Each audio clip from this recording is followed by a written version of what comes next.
very blunt question. Advance is lying to you.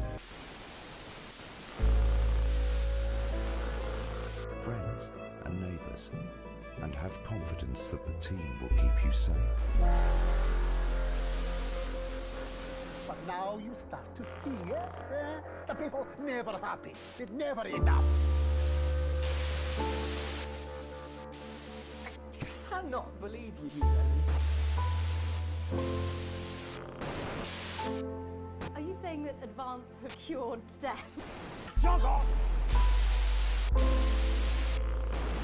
We're still vassal slaves, we're just in prettier cages. Oh, Megan. We're only getting started. Good evening, I'm Megan Wolf. And I'm Jeremy Dent. Our main headlines tonight. Daddy, it's starting!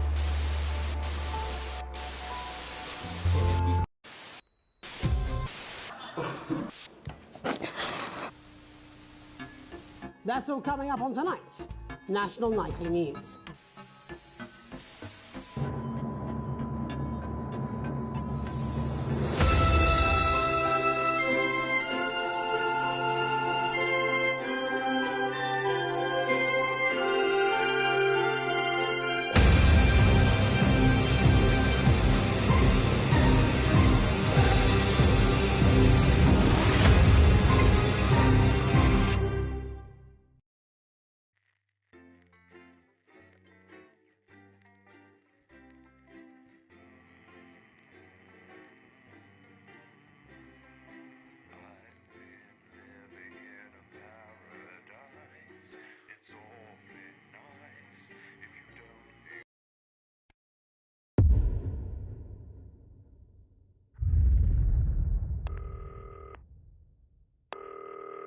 Hi, David, I have a call for you. I'm just putting it through.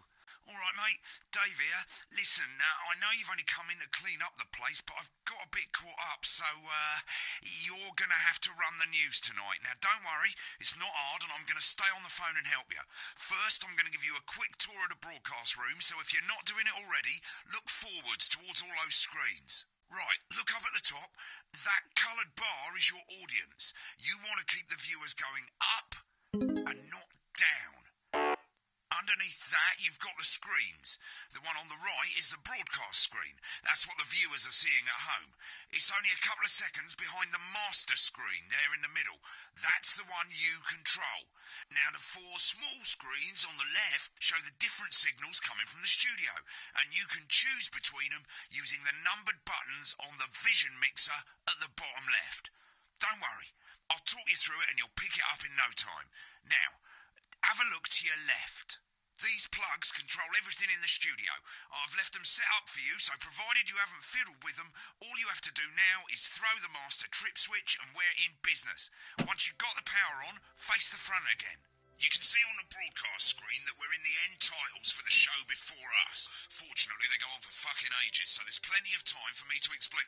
Oh, right, okay, they're over, so we haven't got long now till the broadcast. Right, quickly, mate, look down under the desk. You can see a load of videotapes on the left. They're your adverts. Pick any three and load them into the machines on the right. When you've done that, look up to...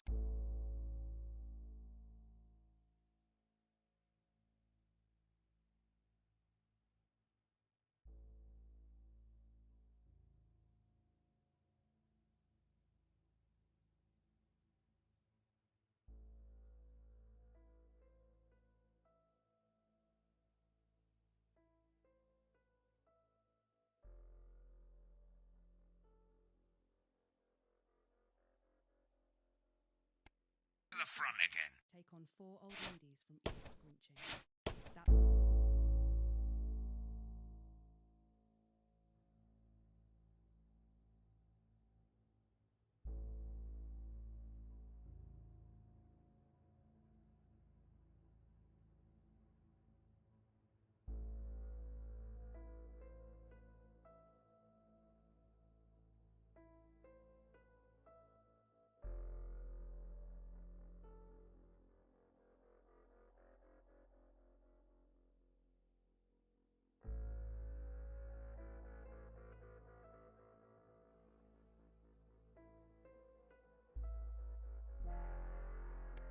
followed at 8 p.m. by award-winning documentary series The Shape of Now, which tonight looks at the history of the knee-length sock and its importance during... You should be getting a signal from the studio soon. Not one to miss.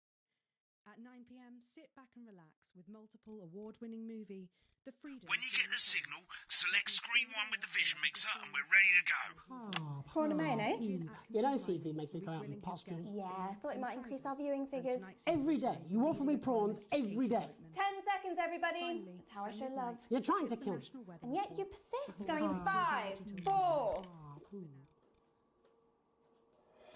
Good evening. I'm Jeremy Donaldson. Our main stories tonight. Okay, we're all good.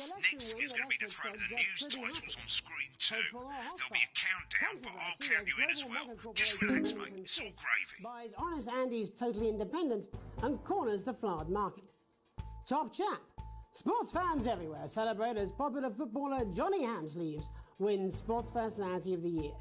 And a spoonful of sugar. Megan will be chatting with movie star Lawrence Blunderclatch about his new movie, The Medicated.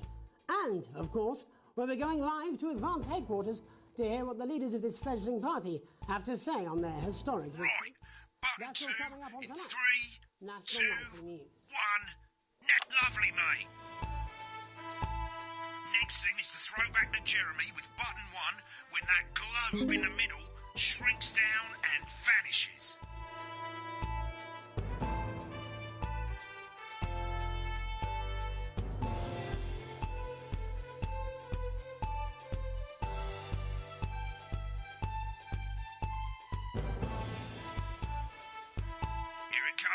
Switch to screen 1. Lovely, mate. But first, the votes are in and it's a decisive win for Advance. We often get a bit of interference around this time, mate. Keep your eye on the machine at the bottom right and use the right stick on your wireless controller to move the wave up and down, keeping the green bit in the white bit. But critics have accused him of a severe lack of actual policies and of being deliberately vague. The opposition parties have all conceded defeat to Advance's overwhelming mandate, but have yet to appear publicly. However, former Home Secretary... Right, it's going well. All you've got to do now is play the advert at the end of the segment. Make sure you don't play it too early or we'll all get fired. Now, the clock at the top is counting you down to the advert. When it reaches 0, press one of the 3 play ad buttons over there at the bottom right. I normally play the first one at the first break and so on, but you can play them in any order you want. I'll count you into it as well, but keep your eye on the clock. To hear the co-leader's acceptance. And 3, 2, 1, advert.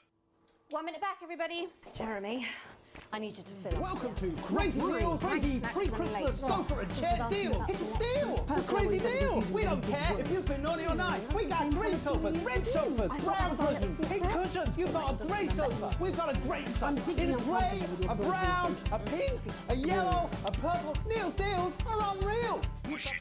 We made it to the first ad break. You're doing great, mate. But this is where it starts getting a bit trickier. This next sequence is what we call a multi-cam sequence, because you're going to be cutting between multiple cameras to keep things interesting. A lot of it's down to personal taste, but here's 3 good rules of thumb. 1. Try and keep the shot on whoever is doing the talking. 2. Don't stay on the same shot for too long, 10 seconds at the most. So if you're on the person who's talking, try and throw in the odd reaction shot or pull out to the wide shot for a bit just to keep it interesting. 3. Don't stay on reaction shots for too long. A couple of seconds is usually enough. Then the audience want to see who's doing the talking, yeah? Stick to these rules and you'll be fine. It's not as complicated as it sounds. You've seen programmes on television, haven't you? Make it look like those. Might as well get screen 1 selected now. No need to wait for the broadcast to start. Try and stay ahead, mate. Crazy Deals got crazy deals. You want a toilet? We can do you a toilet. We can do you a toilet next to a chair. We can do you a chair next to a toilet. Hell, we can even do you a toilet chair. Do you come on down, you bring your ass. We've got it, you want it. You want it, we've got it, you want it. You pay us. You want it, we've got it, you want it. You want it, we've got it, you pay us. Welcome back to the National Nightly News. Later we'll be hearing from shock election winners Advance. But first get ready to go to Megan on screen 4. Is here with a star of both stage and screen.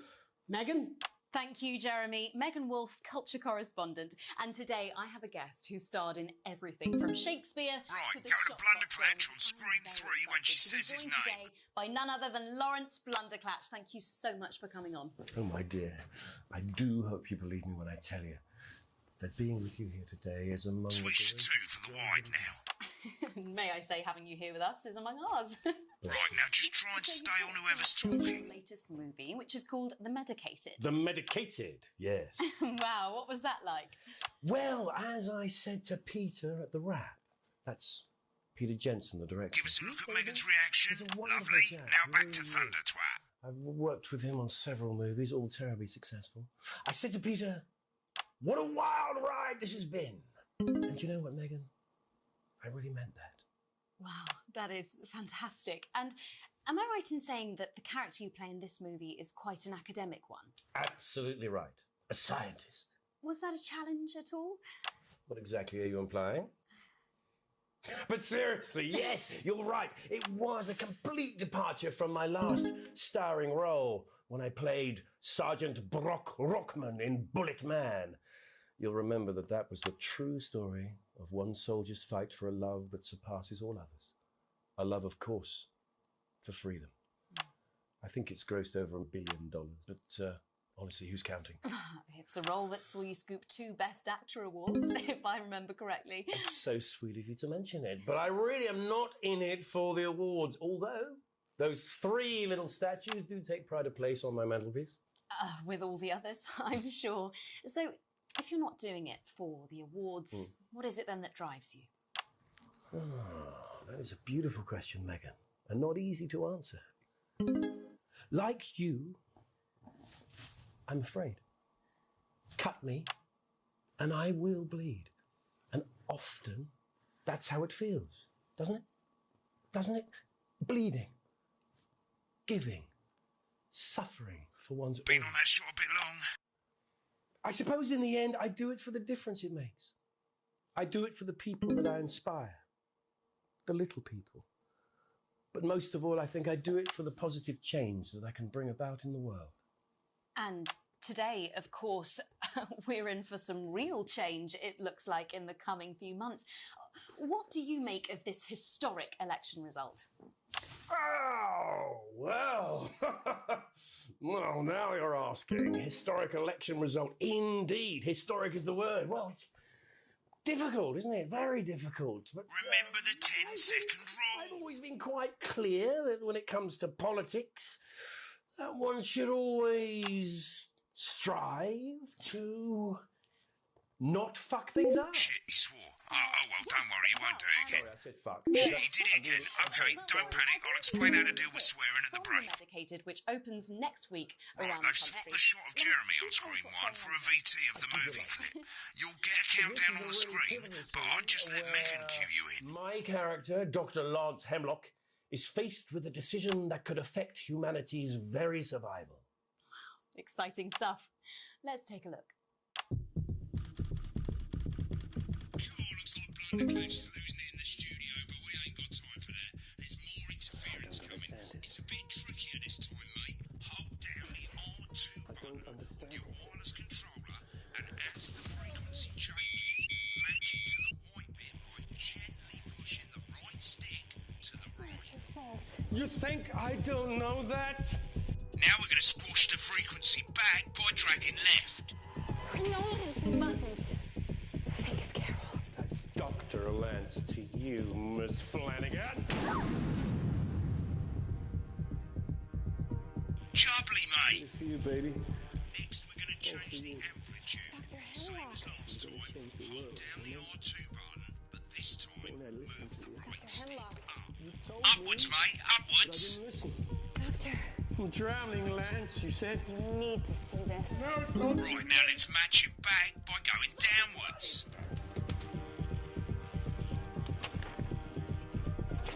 The virus.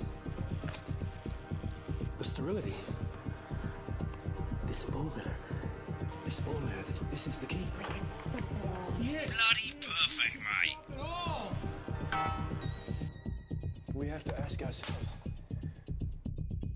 At the end of the clip, you'll want to play another ad. Remember to use use the clock at the top to count you in.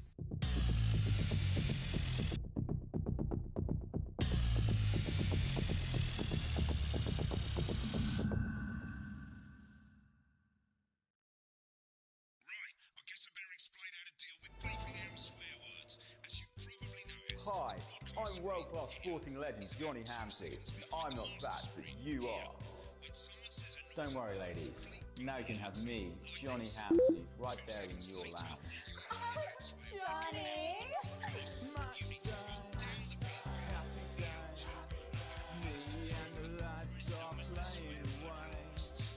I'll take you through a proper matchday workout with my two cracking assistants. Who knows, within a few weeks, you could be as fit as them.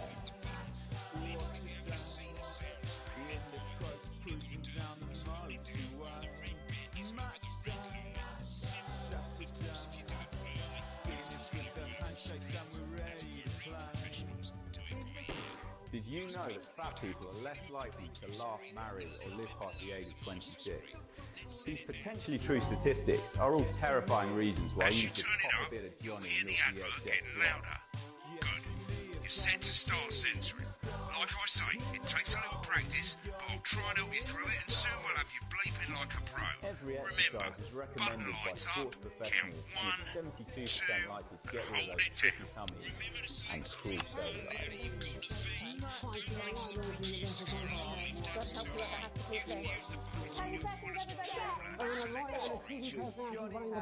Seriously? We've had worse. 5, 4, 3. Welcome back. And I'm told we can now go live to Advance Headquarters, where the two leaders, Peter Clement and Julia Salisbury, are about to make their acceptance address. Oh shit, he's pissed. Shall I start? Go for it, Pat. Okay, well, thank you all for coming, and, well, where do I start? What a day. They said we couldn't do it. They certainly did. They used every dirty, low-down, lying southern bastard trick they had against us. But you, the people, you saw right through their shack. I'm sorry about the language there. Sorry about that. I've had a couple of celebratory pints. Makes me coarser than a granny's fanny. Memorably put. But to be honest, who can blame Peter for celebrating? Throughout the campaign, you've heard us say that Advance are not a political party. A party is what you have when things are going well. When the country is suffering, you don't need a party. You need a team. A team that can change things. But today is day one of a new future.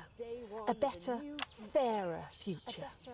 So perhaps we should all be celebrating. Except for the rich. For them, the party's over. They shouldn't be celebrating. They should be putting their shitting pants on and opening their dusty checkbooks. Again, colourfully put, but not inaccurate. Before we came out here to address the nation, we used our executive powers to pass the Assets and Wealth Act. Working with the tax office, we have produced a definitive list of every person in the country with wealth into the millions. You know the sort of... Probably you rather you don't. Because the likes of you and me are not welcome in their gated communities. Tomorrow, we will be introducing a sweeping reform of the tax system in this country. No more hiding wealth offshore, no more trust funds or creative accounting. A simpler, fairer, unavoidable set of tax laws. So, all you bastard public school snobs have got nowhere to hide. And earlier today, we revoked your passports. You want them back? You want to leave like you threatened before the election? That's fine. But first, you're going to pay up. You're going to pay back. Advance are going to turn this country from a nation of warring individuals into a team. To properly fund health and education. To raise the living standards of us all. The pundits said we'd have to raise billions.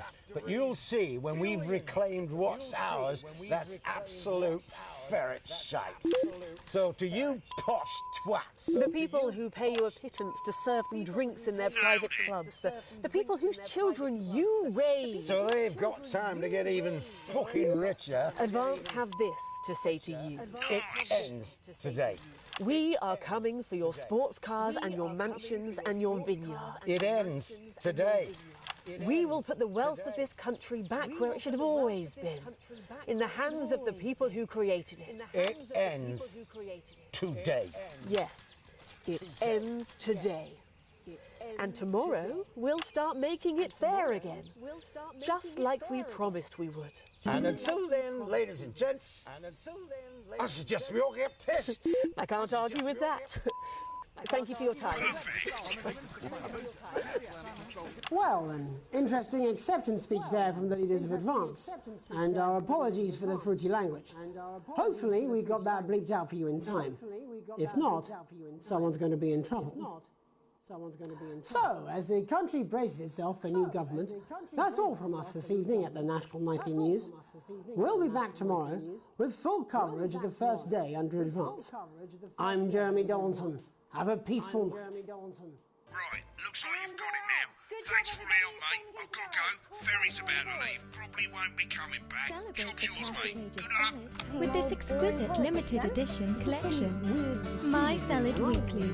Sign up now and every week we'll send you an authentic, ethically sourced ingredient to add to your salad.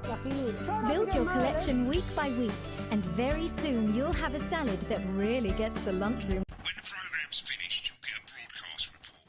It's 3 pages. This first page shows you how well the broadcast went. Each sequence and an overall grade. Remember, grades mean bonuses and they keep the boss happy. If you want to know more about how it went, select more info. If not, select continue to move to the next page. Right, this is an optional section for when you really want to understand what happened during the show. You got Graft here showing you what the audience did. They're a fickle fucking bunch. And of course you can really drill into the details if you want to get better at making TV. I never came here, never once. Right, this is the important page. It tells you how much you're going to get paid and how much wealth you have overall. That bollocks at the bottom shows you the financial state of our main advertisers.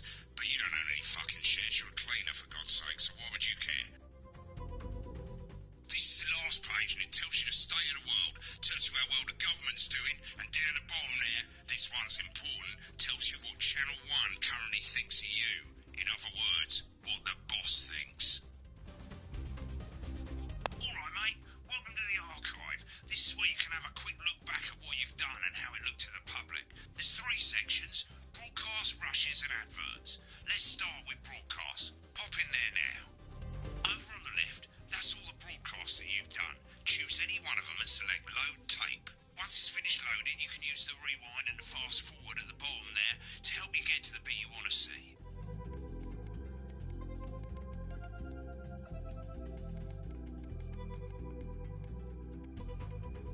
Well, in a few moments, we'll be going live to tonight's National Nightly News. Right, now let's take a look at the rushes.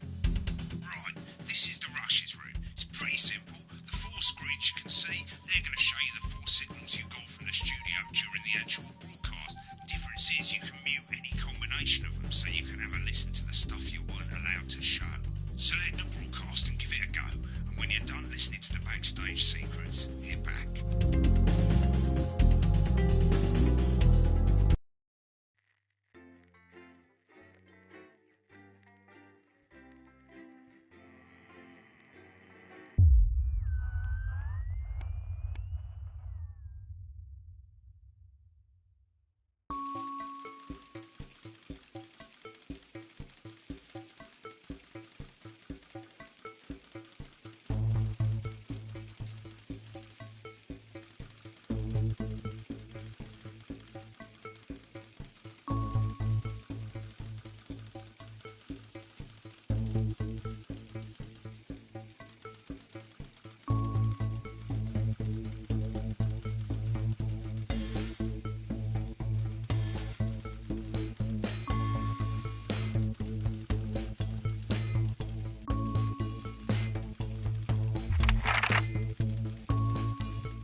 so I can get back to my guests.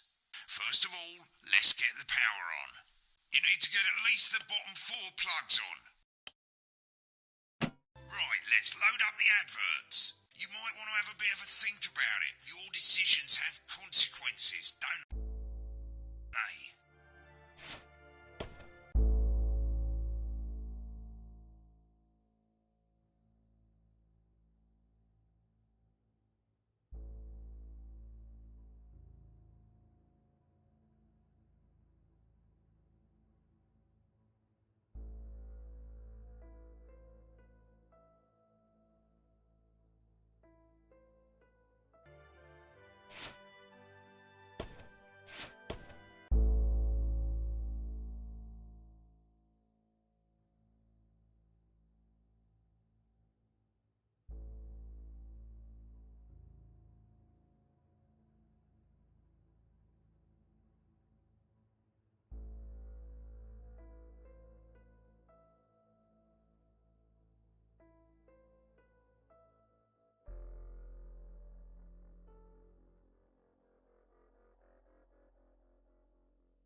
You can see they finally got the old headline system up and working again, and the vision mixer's already in headline mode because headlines always come at the start. It's really simple, mate. These 2 buttons at the bottom of the vision mixer, you can see they now have A and B on them, and they're to help you pick image A on the left bottom screen here, or image B on the right bottom screen here. It's really simple. This little clock here will count down the number of seconds you have to make your decision. Provided you make a decision in that time, you're fine. And you can change your mind as much as you want until the clock reaches 0. But if you don't make any decision, you'll be fired before you even get to make another choice. I just want to say one more thing, mate. The pictures you choose to show of these people, well, that's how the public is going to perceive them, and that's going to affect their lives. So like with the adverts, choose carefully. And we're off. Good luck, mate. If I get time off, we'll get back in the next break. Yeah, I'm coming, darling. My friend Janet says theirs gets really hot. Is this Janet who thinks dogs have their own secret language? Yeah, the one that mistrusts the moon. 10 seconds, everybody. Not the best source of consumer advice, then. Don't blame me when it explodes. Going in 5, 4, 3. Good evening, I'm Jeremy Dawson. Our main headlines tonight. Destination unknown. At the end of Advance's first full week in office, we ask exactly who's leading this charge. Tonight, I'll be discussing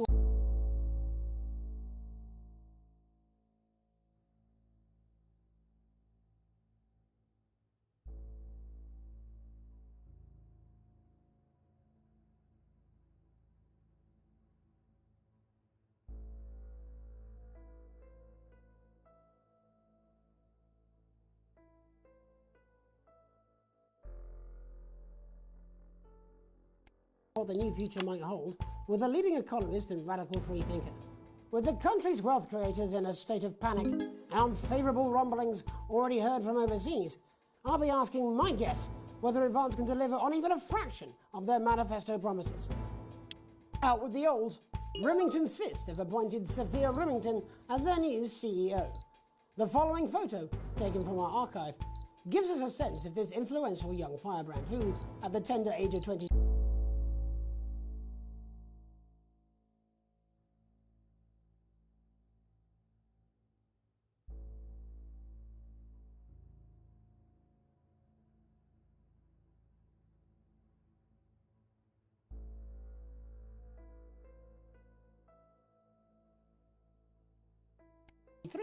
becomes the youngest female CEO in history. Sophia Rimington has always impressed. She was top of her class at university and graduated with the highest honours, immediately being asked back to lecture. The markets have responded favourably to Sophia's appointment, with stocks rising 30 points in light of the announcement. In her first press conference this afternoon, Sophia announced a children's toy named Mr. Snugglehugs. Sophia promises it'll be all the rage this Christmas, but concerns have been raised about the product's safety. making a splash.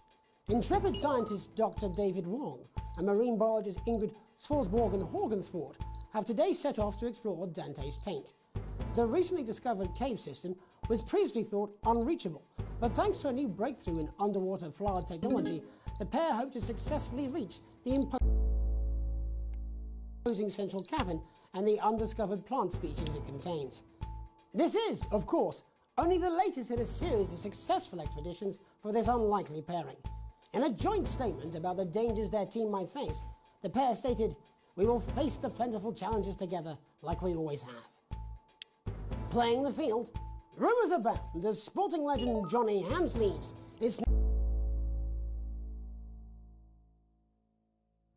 snapped leaving Bush, one of the capital's hottest clubs. The footballer was caught while out celebrating being named sports person.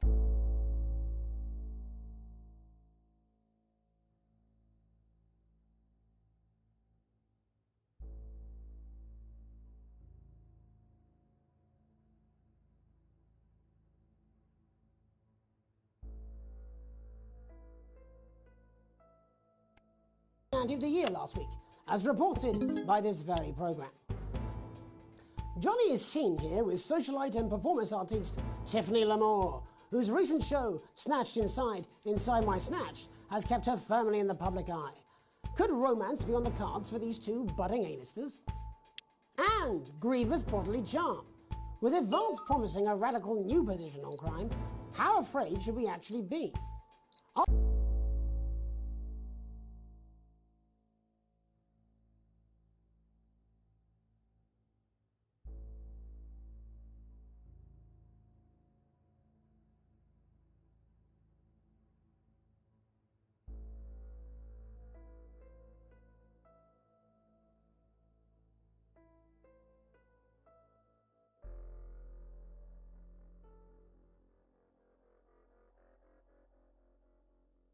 I'll be going live around the country to talk with people who've seen the criminal justice system from every perspective.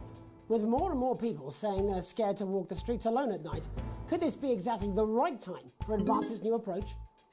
All that and mega more with a group of young actors already experiencing the positive side of the new Assets and Wealth Act firsthand.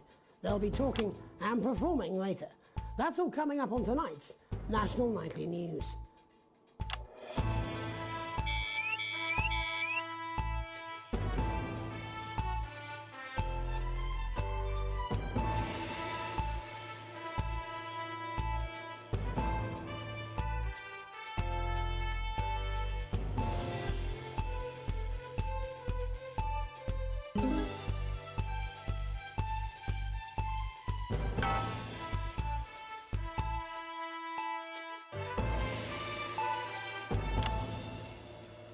In the wake of the government's swift enactment of the Assets and Wealth Act, we're talking about Advance's first week in office and what the new future holds. Joining me are Katie Brightman, a leading economist, and Alan James, author of Alan James is Right, The Free Man's Guide to Waking Up. Alan, the government certainly haven't dragged their heels on delivering some of the legislation they promised. But what does the Wealth Act mean for us? Nothing, Jeremy. We're still vassal slaves, we're just in prettier cages. A confident dismissal there. Katie Brightman, do you agree? I'm afraid I don't, no. I think that Advance have realised that the current economic system of unlimited, unending growth is untenable, so they're changing things up. There I agree with you. They're moving to the next steps in the grand plan. Grand plan, Alan? It's all in my book. Alan James is Right, Jeremy. We're to become the great herd, ignorant, sterile and short-lived. That's what they want. Or perhaps Advance have just realised that if we carry on the way we are, we will destroy ourselves and this planet in a mad orgy of consumption, if you'll excuse the colourful metaphor. Yes, orgy is the right word. Only it'll be the overlords having an orgy on our poor broken backs. It's all in my book. Alan James is... Shamelessly self-promoting? Katie, how do you think the rest of the world will respond to this new approach? I think they're watching carefully. Advance are the most disruptive threat that the world powers have faced since the last Great War. Yes, Katie's right. War is inevitable. Thank you, but that isn't And what this will not be a war like we've ever seen before. We're talking millions of deaths. We're talking high-tech weapons that can level entire cities. We're talking... Out of the wrong orifices? Mock me all you like, Jeremy, but when they murder your parents and they poison your food and they take you away to their camps for hypno-brainwashing, who will be laughing then? That might be a great way to sell books, Alan, but you know full well that isn't going to happen in a democracy. Democracy is dead. Yes, advance are radical, and change is always frightening, but the truth is that the Wealth and Assets Act has made more than 90% of the population wealthier and is on target to produce a permanent end to poverty. Bollocks! What this young lady doesn't understand, Jeremy, is that these are the same people. Maybe they've rebranded, but it's all a little circus act to keep us from seeing the tyrant behind the curtain. That's where you're wrong, Alan. For a start, they've mobilised the youth vote like we've never seen before. You say mobilise, I call it grooming. The grooming of an entire generation to walk happily into eternal bondage. They're like psychic paedophiles. But based on the facts, Katie, what are your predictions? The Assets and Wealth Act is only the first step.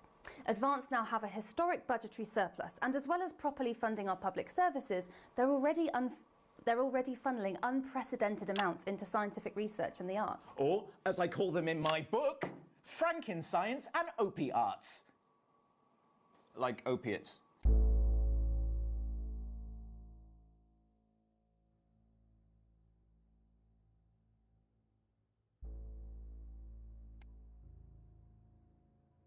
See?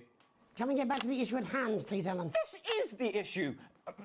It's all coming from the water, the chemicals. They're pumping it full of belief juice. Don't get me wrong. I want to see these changes, but only if they're sustainable. If Advance lose their power after spending half of our GDP on dismantling infrastructure, that could be catastrophic. The catastrophe is that they're succeeding. They've got us sat here talking about their puppet show. All right, we're running out of time.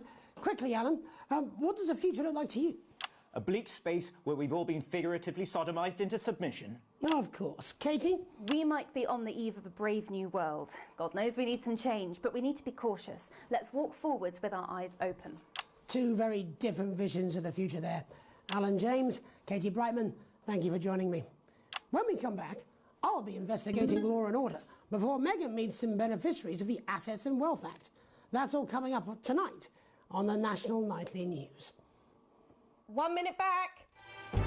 You know, I think they might do some good. I hope so too, Jeremy. How much are you being paid by them, then? Shut the fuck up, Alan. I've never heard so much shit in my life. The new Advanced Well, we'll see who's Go-Getters full of shit, initiative won't we? will ensure Alan, that I can every young explain it person to you, but enjoys the unfortunately, abundance I of can't benefits understand it that for only you. a true community can provide. Well, I don't know while what she keeping meant by us that. informed of all the ups and downs to help.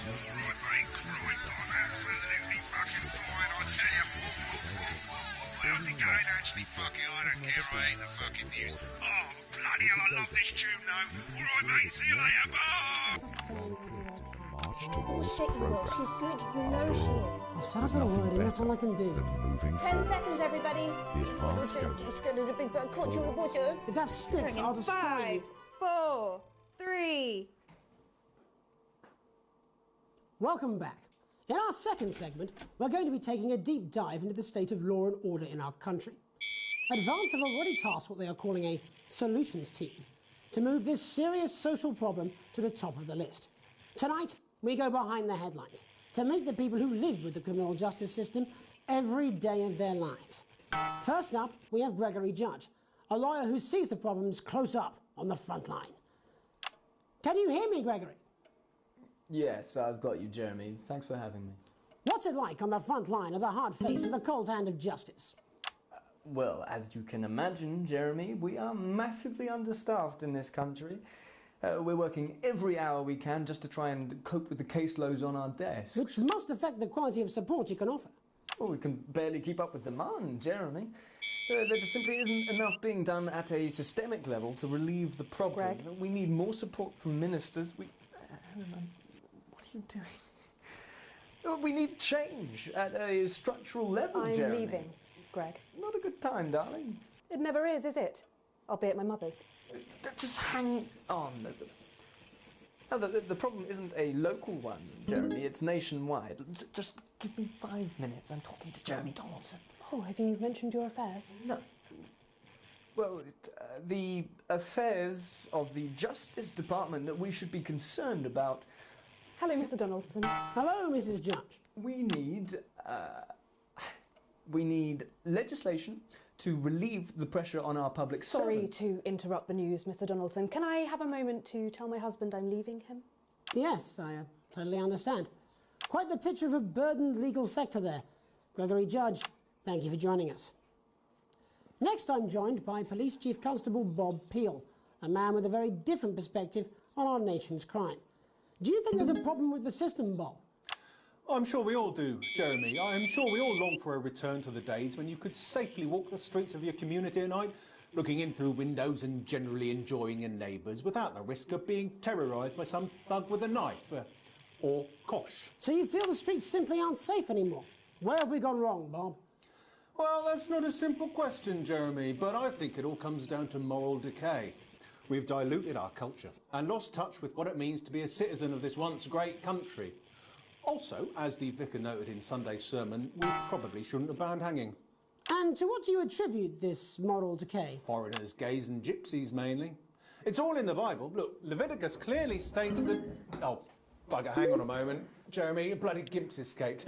Delia, could you give me a little help, please, dear?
As I was saying, Jesus didn't like immigrants much, did he? And just to be clear, you think it's the immigrants who are responsible for the moral decay? Absolutely, Jeremy.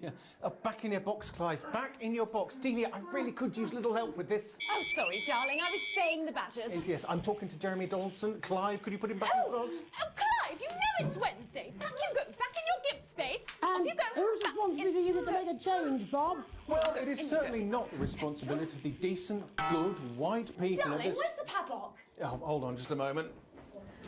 Oh, Clive, this simply won't do. Naughty, naughty, naughty boy. Mummy said get Clive, in your I am not having this space. again. Mummy said get back in your gimp space. No! Naughty! You beast, Clive! You As I was saying, Jeremy, moral decay. Sit Crime is the responsibility of the criminal, no one else. Look, everyone has a sob story, but we don't all end up as barbarians, do we? Look, when our daughter Alice comes home with an A-, does she go on a killing spree? No, she takes 3 of her pills and hides under the stairs like a normal child. Thank you, Bob. Bob Peel there, really locking down the police's position on morality for us. And finally tonight, hopefully uninterrupted, it's time to get to the heart of the matter. Tony Dawson has recently been released from prison after serving 3 years for aggravated assault, burglary and menacing a swap. He's agreed to talk to us today, which is also, I believe, his birthday. Many happy returns, Tony. Cheers, Jez. Call me Titwank Tony. Everybody else does. No, I'm not going to be doing that. Can you tell us what it's like in prison, Tony? Titwank Tony. Hey! Prison's a mixed bag. Structure's quite nice, but it's a constant battle against institutionalisation, as you can imagine. And obviously, titwanks are quite hard to come by. I'm picking up that you're not alone there, Tony. Titwank Tony. Hey! Yeah, sorry, my friends are throwing me a surprise party. Good bunch of lads. OK, well, we're trying to let you get back to that party as soon as possible. First, let me ask you this. Do you feel that your time spent in prison helped to rehabilitate you in any way, Tony? Titwank Tony. Way! I don't think it's as easy as that, Jez. Sopen! Yeah, I think asking that is an oversimplification. It sounds like it's getting quite busy there, Tony, but let's try and soldier on. Since leaving custody, have you been able to find a new job? Yeah, all the boys are here. There's Big Chris, Oi, oi. Little Chris, Oi, oi. and Vampire Chris. This one's, yeah? Yep. One sec, love. Titwank Tony's on the news. Rehabilitation's difficult with the current system, Jez. It's just not set up for it, you know? It's inherently unjust. Open! So, do you feel tempted to... I'm sorry, who's this? Open! You are joking. Chrissy Free Bollocks has only got Mr. Fancy, oh. Not now, fellas, I'm on the news. It seems like we've caught you at a bad time. The little boy. Oh, I can't really hear you, mate. It's getting a bit busy here. Jesus. Yes, we seem to be losing the signal No here, Tony. fucking way, let's believe that! Well, we're just trying to get that signal back. I think we... Yes, Tony? Tony, I mean, we're literally away for 2 seconds. How has this happened, Tony?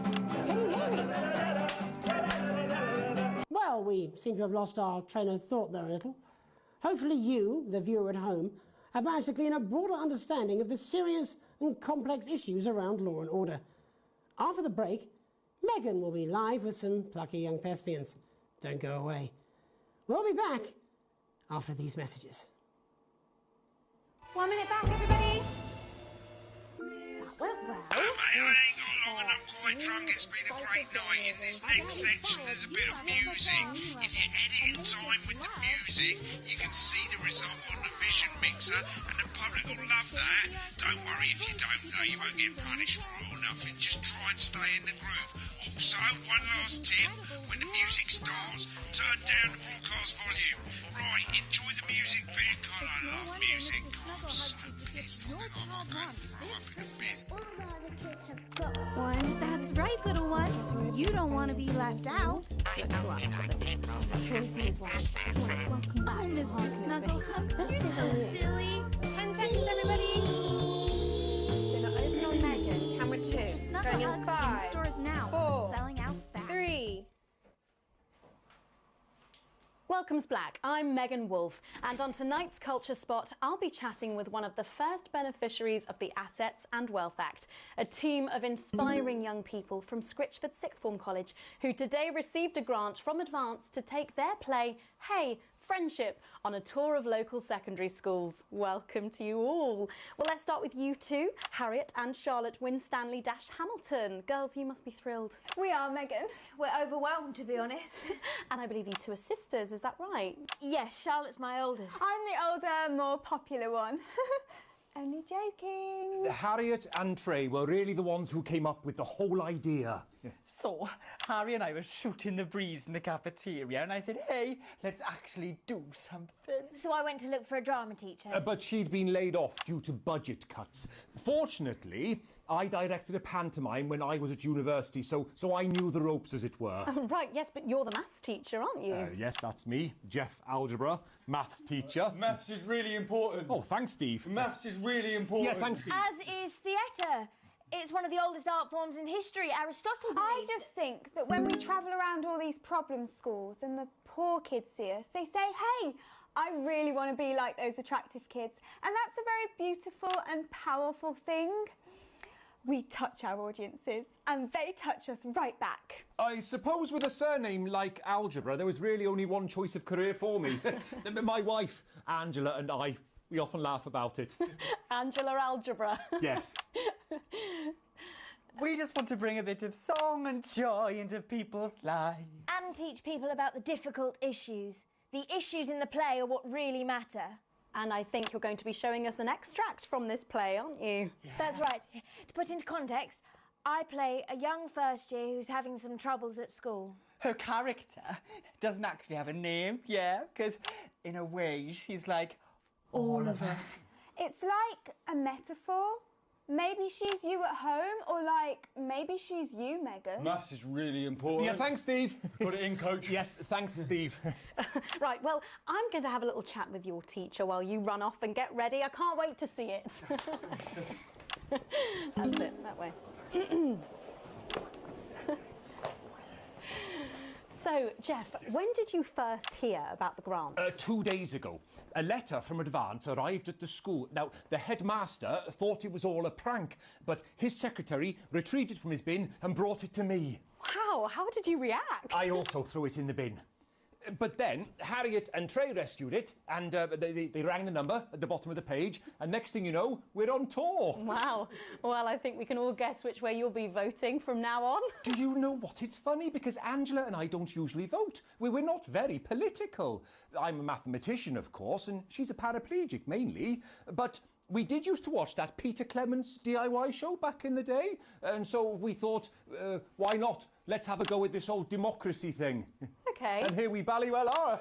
Good stuff. Fucking brilliant! So, let's have a look at a short section of Hey, Friendship.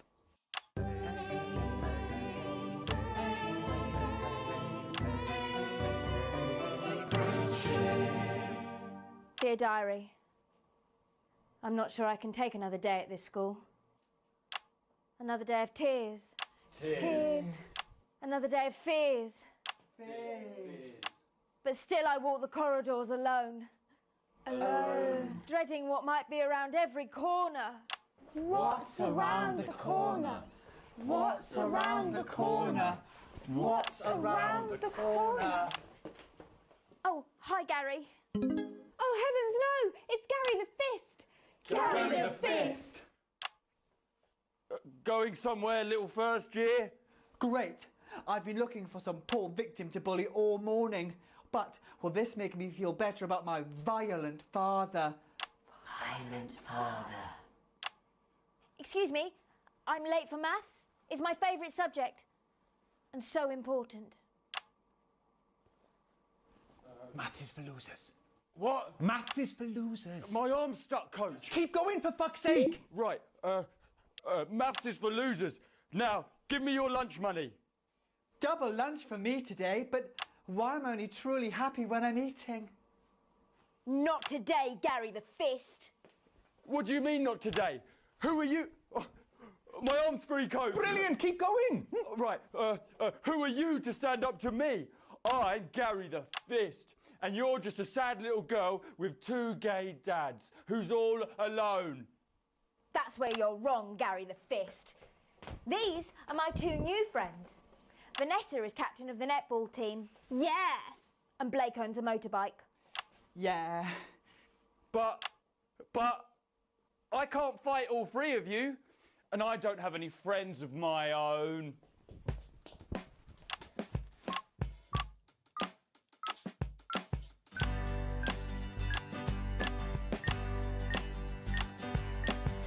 Take a look at me. Take a little look at my face. could be you. She could be you. And you could be me. Or you could be me. Life can be peachy keen if you work as a team. It's my choice to be mean. So stop now, make a different choice. Listen to that inner voice. Hey, listen up, I won't take no crap. Who said middle class girls can't rap? I ain't afraid of your cruel laps. I'm a mother loving rebel, but I still love maths.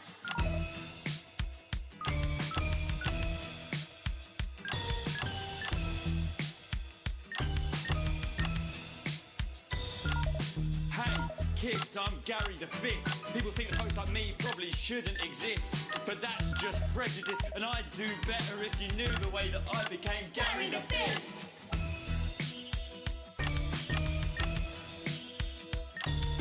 I grew up on a council estate. The park was hip, but the flats weren't great. My dad used to come home drunk and late, and he'd hit my mum, and for dinner he had to wait. Where's my dinner? It's not ready. Where's my dinner, woman? Go. Don't make me ask you again. Hitting women is wrong. I guess life's pretty hard on a council estate. Life's pretty hard on a council estate. Life's pretty hard on a council estate. Life's pretty hard on a council estate. Life's pretty hard on a council estate. Life's pretty hard on a council estate. Life's pretty hard on a council estate. It's so damn hard on a council estate. Life can be peachy keen. Yeah. If you work as a team. Just work as a team. It's your choice to be me. It's my choice. So stop now, make a different choice. Listen to that inner voice. Friendship! Yes! Oh. Well, thankfully that's all we have time for tonight on the National Nightly News. Join us tomorrow night for all the headlines from across the country. My name is Jeremy Dalton. And we're out. Oh, that was brilliant. Why bother strengthening your body when you can strengthen your face? We believe your skin deserves the best, so the new formula actively removes harsh chemicals from your skin. The high salt content actually pulls the dihydrogen monoxide right from your pores to give you the crisp, brittle skin you've come to expect. New Jus de Cochon will revitalize the appearance of the strength of your face's skin.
Alex, it's Bozeman here, your boss. While you're powering up and getting the adverts loaded, I thought I should just tell you that we've had one of those public information films from the government, and it's mandatory that you play it. You still have a free choice for the other two, so read those tape labels carefully, but make sure you play the advance advert.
Preferably at the second break. Right, that's the lot. Have a great show. Total pip. My God, that weather looks nasty. Oh, how's it going with Steve? Why are all men such pricks? That well, eh? Apparently he has a complicated relationship with his fish. No. Sorry, are you saying he chose his imaginary friend in the sky over you? I don't know why I talked to you. It probably is a really awful date. 10 seconds, everybody. Like I said, all of you. Did your personality accidentally slip out? Pricks. Going in 5, 4, 3. Good evening. I'm Jeremy Donaldson. And I'm Megan Wolfe. Our main stories tonight. Uncooperative. A mysterious symbol has appeared overnight on thousands of buildings throughout the capital. Tonight, in an exclusive live interview with Prime Ministers Julia Salisbury and Peter...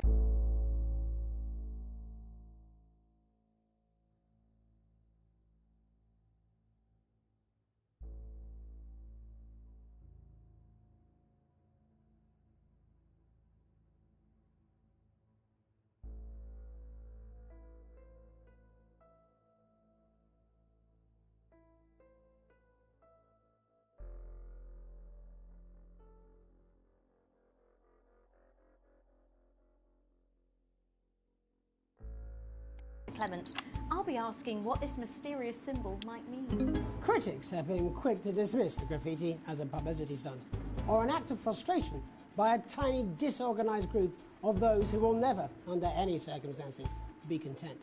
We shall overcome. Trapped in Dante's taint for more than a month now, doctors Ingrid Svorsborg and Hall...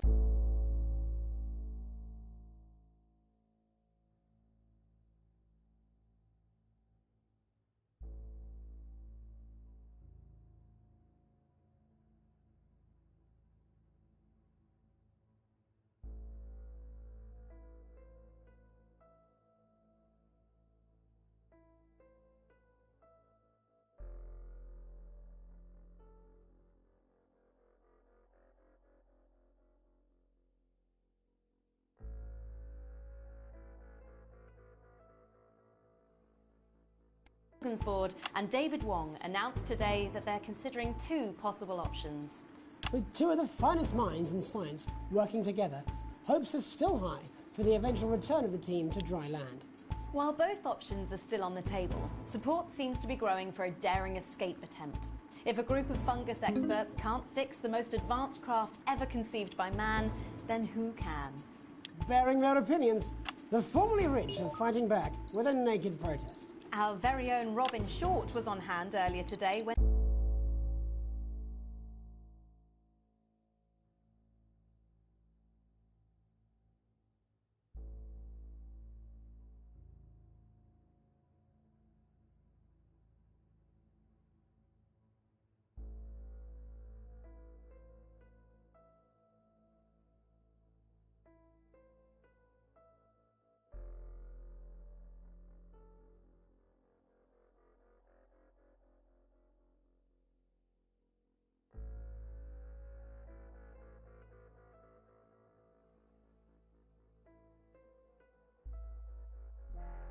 when this new protest group first presented themselves.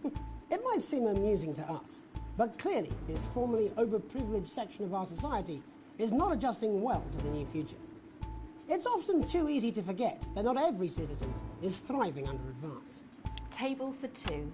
Johnny Hamsleeves and Tiffany Lamour were spotted having a private moment out at lunch today. The popular couple have certainly been on a roller coaster since.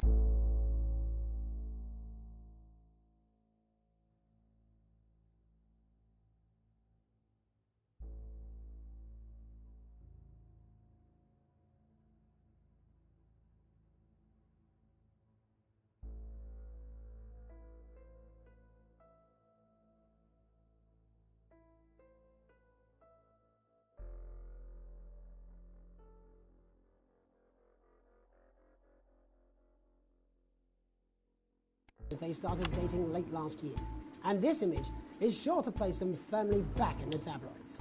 Johnny's secretive hospital visits have had the rumour mill churning.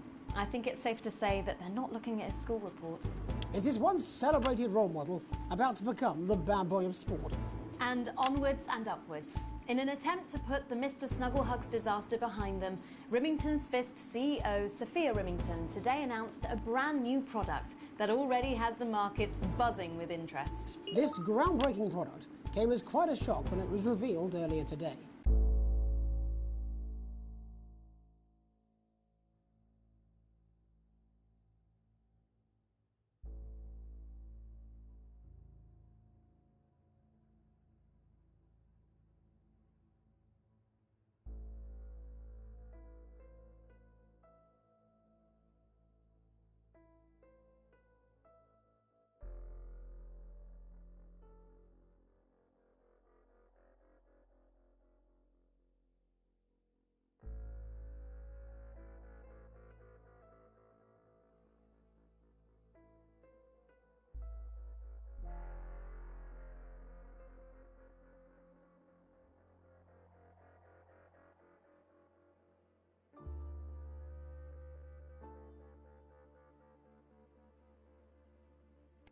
Though its critics are sceptical that the young CEO can fulfill her promises. When only a Flard will do, you need the Flardmaster 5000. That's the slogan accompanying the announcement that has rocked the construction industry this morning. The breakthrough device for aiding in installation is sure to change the way we see the humble Flard. With that exclusive Prime Ministerial interview coming up later. And our very own Patrick Bannon coming to you live from the first annual Sports Board final. You won't want to miss a second of tonight's National Nightly News.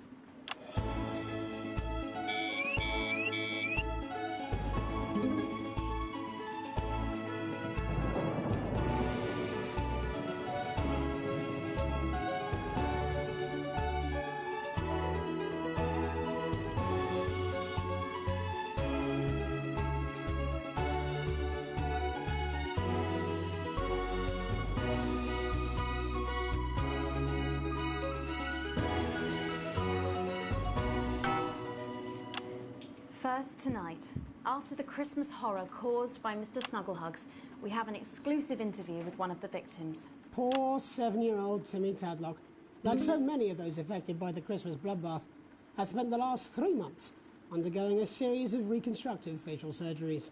Last week, joyfully, he spoke for the first time since the tragedy. Tonight, he talks to us. Before we go to the interview, however,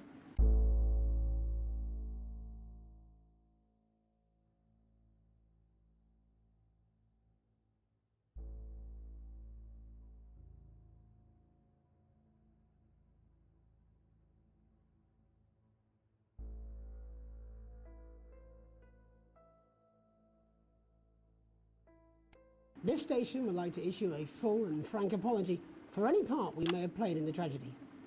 We should never have advertised Mr. Snugglehugs. Without our publicity, the sheer scale of this tragedy, and now upwards of 8,000 casualties, might have been averted. On behalf of the Nightly News team, we're sorry. In future, we will do better. Now it's over to Robin Short at the Tadlock family home. Robin? Thank you, Megan. I'm here with Mr. and Mrs. Tadlock and their 7-year-old son, Timothy. Thanks for spending time with us today. Yes, well, you're bloody lucky we're spending any time with you at all, after what you lot did. Irresponsible. I mean, whose idea was this anyway? It's all right. Wasn't your fault. As you can see, Megan, there's still a few open wounds here. I'll tread carefully. I'm going to speak to Timmy now. Hello, Timmy. Can you see me? Mummy, who's that lady? It's the lady from television, Timothy. She's going to ask you a few questions. And you be careful now, it upsets him to remember. Don't worry, Mr. Tadlock. I wasn't the youngest ever editor of the Swinstead Middle School Inquirer for no reason. So, Timmy, can you tell us what happened to you? You had just unwrapped Mr. Snugglehugs, hadn't you? Was he under the tree? Yes, I could smell him already. He smelled like love. Ah, yes, that'll be the fur. It's scented with hoof. I was so excited. I ran up to my room and gave him a big hug. He was so soft and warm, like our cat, before he got in the way of Daddy's Porsche. Bloody cat had a death wish. And what did Mr. Snugglehugs say to you? He blinked his real action eyes and said, "You're my very best friend." But I sure wish Mrs. Snugglehugs was here, and she can't be, so just $89.99. And then it's a general error. 41. And is that when he burst into flames? Look, careful. And then he exploded. Oh, look, I've asked you nicely. And am I right in saying that one of his real action eyes is now permanently embedded in your cheek? Yes. When I took him in at night, it glows through bandages.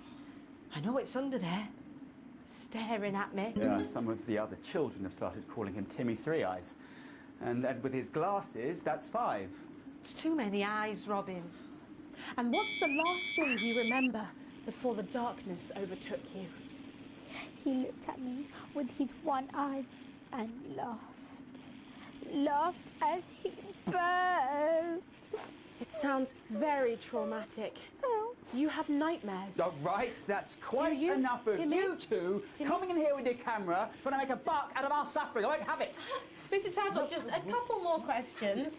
Timmy, do you think you will ever be what we can call No, you've had your normal questions, again? and now look. Oh, you've made him cry with all 3 of his eyes. Calm down, you're scared. Do you think your parents will ever really love you again? Right, that's it. Enough. Come on, I'm baby. angry, Mr. Tadlock. No, your poster, your favourite poster. Timmy, are you okay? Oh. So there you have it, Megan.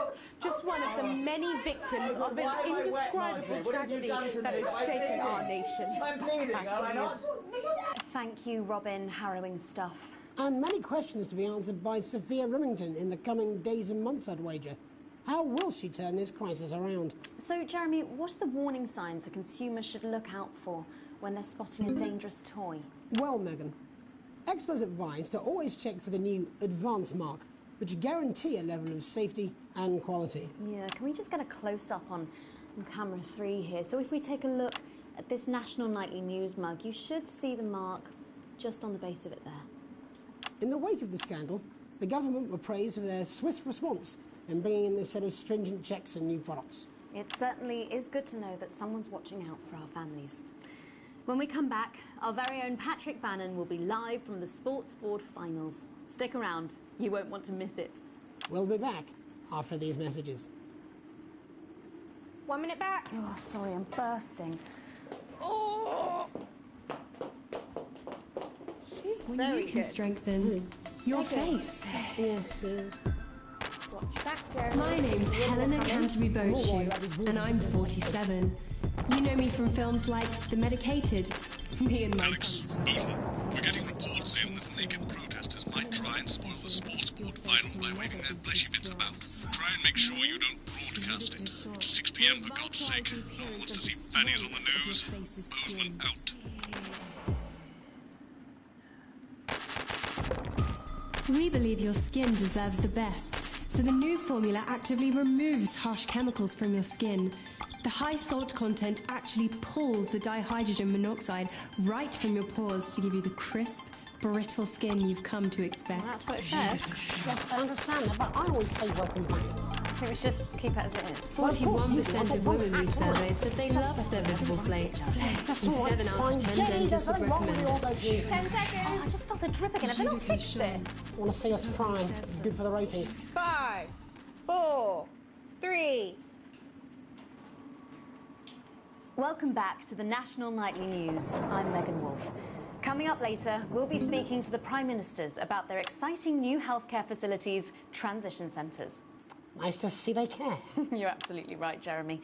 But first, we're going now to our own Patrick Bannon, who's reporting live from the finals of the new game that's gripping the nation, Sports Board. Patrick? That's right, Megan. You join me live here from the final of the first annual Sports Board Championship. It's been a hotly contested competition so far. I think it's fair to say these two have been dancing around each other all season. First up, we have Eddie Striker. She's the more experienced of our two players today. Striker has got an accuracy of 7, a danger rating of K, and a 12-month driving ban. Striker's known for her signature move, the lanky hamster. And facing her tonight, hoping to prove himself with a career record of 12 outs, 14 finishes, and a divorce pending, it's Mr. Wingspan himself, Tommy, the Fingernail Harris. Just waiting on the ref now. The slapping ceremony is taking part. Still going on. Striker go first. Striker, of course, first to start, as she won the trivia round earlier on by some margin. D-Robe. Harris, perhaps the brawn and not the brains. Stupid. Eddie Striker. Nice start there from Striker. She's determined not to let the nerves show. Not after last time. On to Mr. Harris now. Tommy. Using his arm to pick up the ball. Not a bad shot there from Harris. Back to Striker for shots number 3. All right. She's gone to sort of throwing it under her legs. Not bad, if you ask me. Was there contact? Don't know why you complained. To Harris. Bit of business with the ref, but it got sorted out. Back to Harris now. A ball in the hand is worth 2 in the bush. Football. Move back. I'd say that's fair, but what do I know? Oh no, and Harris is not going to be happy with that. So really not a good start there for Tommy Harris in round 1. We can only hope that round 2 treats him a bit better. But first, of course, after the arguing with the ref section, it's time to change ends. Of ends. Now we have the ceremonial changing of the ends.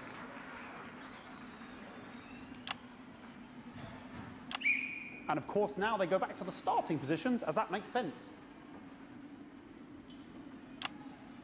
Striker giving it large. Second round, double. Harris. Winter round 2 now with Harris. Okay, we seem to have some sort of streak on the pitch. I apologise if we broadcast any of that stuff. She appears to have slogans across her breast and arse. Try and ignore all of that. Security, I'm sure we're going to take them out as soon as possible. Apologise if we broadcast any of that. As I said, we're going to get the situation resolved as soon as possible. They're trying to carry on play, but it's proving a bit difficult, and I'm struggling to follow because it's quite an eyesore. And women's body, yeah. All right, great. Okay, so back into round 2 now, and Harry's absolutely determined to close that massive gap. Eddie Striker. You know, it's just some of the tightest play I've seen ever. Harris. And was that the fitted thumb screw? We haven't seen that since the heats. What a brilliant move. Back to Striker. And we know what that means, ladies and gentlemen. That is, of course, the ground sound. Excellent bit of play here on both sides of the bucket.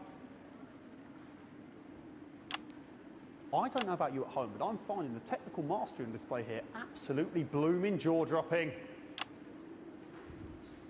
The ref has spotted something in Harris's neck or head. And Harris is having an absolute shocker. What a miserable start there for Tommy Harris. But he is a late bloomer, of course, the boys said that. And after all, it is a game of 2 halves, 4 rounds and 7 subgenres. But now, of course, it's time for the half-time show. Sponsored by Brimington Smith. On my whistle, on my whistle. Nice piece of music here to start the half-time show. Okay, another posh protester loose on the court here. We can only apologise for that. We'll do our best to shield you from having to look directly at it. Is running around here with his genitals on display for all to see. And ruining what was shaping up to be quite the dance interlude there. Now he's thrusting himself in Harris's face. Security's on it. And the bucket has been knocked over! I cannot stand it when the bucket gets knocked over. Hopefully he'll get taken out now. Genitals flying around for all to see. Really, if you ask me, not Sunday morning television. And out of there, hopefully taken away, never to be seen again. Final poses, final poses.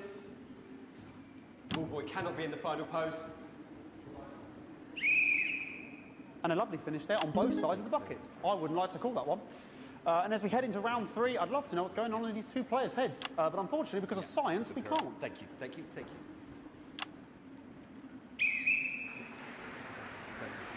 Not bad. Well, that ball boy's giving me the eye all day. I don't know what's going on there. Striker there, not a great start. She looks a bit flustered, I think, after all that swinging around. Back to Harris here.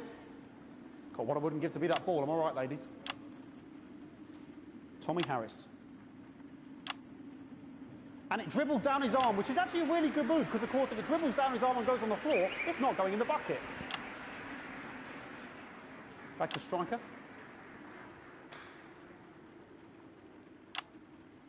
And Striker's gone for the animal bonus there, but of course, perhaps... And yes, Harris has countered with a tiny bell. That is wonderful play. Of course, we've seen that before. Look at her face. She is absolutely gutted. What a mud. That could have been the clincher. What a massive shame. Harris receives possession now. Harris to serve now. Harris, of course, undefeated by Kestrel in his last 4 battles. So, there we go. Tommy Harris. That's all right. Not bad there. He threw it quite far away from him, which is quite a good idea. Very clever there. Perhaps a little contact, a caution from the referee, who's being, if you ask me, a little bit harsh. Ellie Striker. And she's let the nerves get to her. What the hell was that? You hate to see it, don't you? You cannot believe it. Oh, for God's sake. Okay, like, I mean, this is a mess now. I don't know what I can be doing about this. I mean, sort of breasts and genitals full to see. I mean, there's only so much I can do.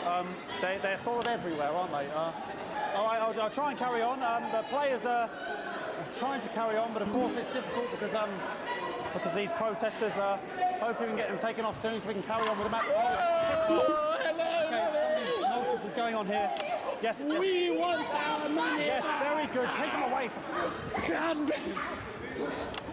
Bloody wasters, absolute wasters.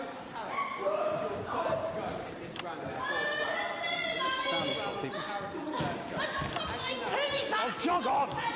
This is the mime round. It's an absolute bloody... Okay, and now we're going to go into the final round. And of course, as it's a Tuesday, the final round is a mime round. Who could believe it? Nice imaginary shot there from Harris. It really could go in there at this point. Really high-level play here from 2 absolute juggernauts of the sport. Hold. The bucket getting moved back to its proper place. About time, if you ask me. She's juggling it around from her hands. Interesting.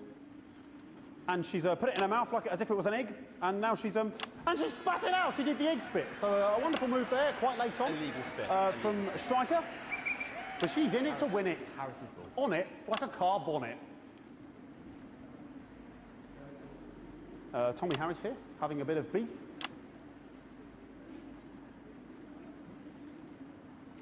And he's peeling it as if it were a banana, which is an interesting move. Not sure if he hasn't had his potassium or what's going on today with Harris. And he's trying to... And the banana was the ball! What a fantastic move there from Harris. Unfortunately, that is the end. What a pathetic... There we go, Jeremy, that is over. How can he look his 8-year-old son in the face tonight? What a lump.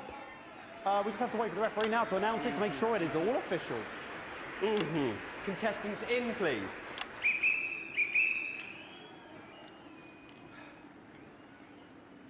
And the winner of the first annual Sports Board Championship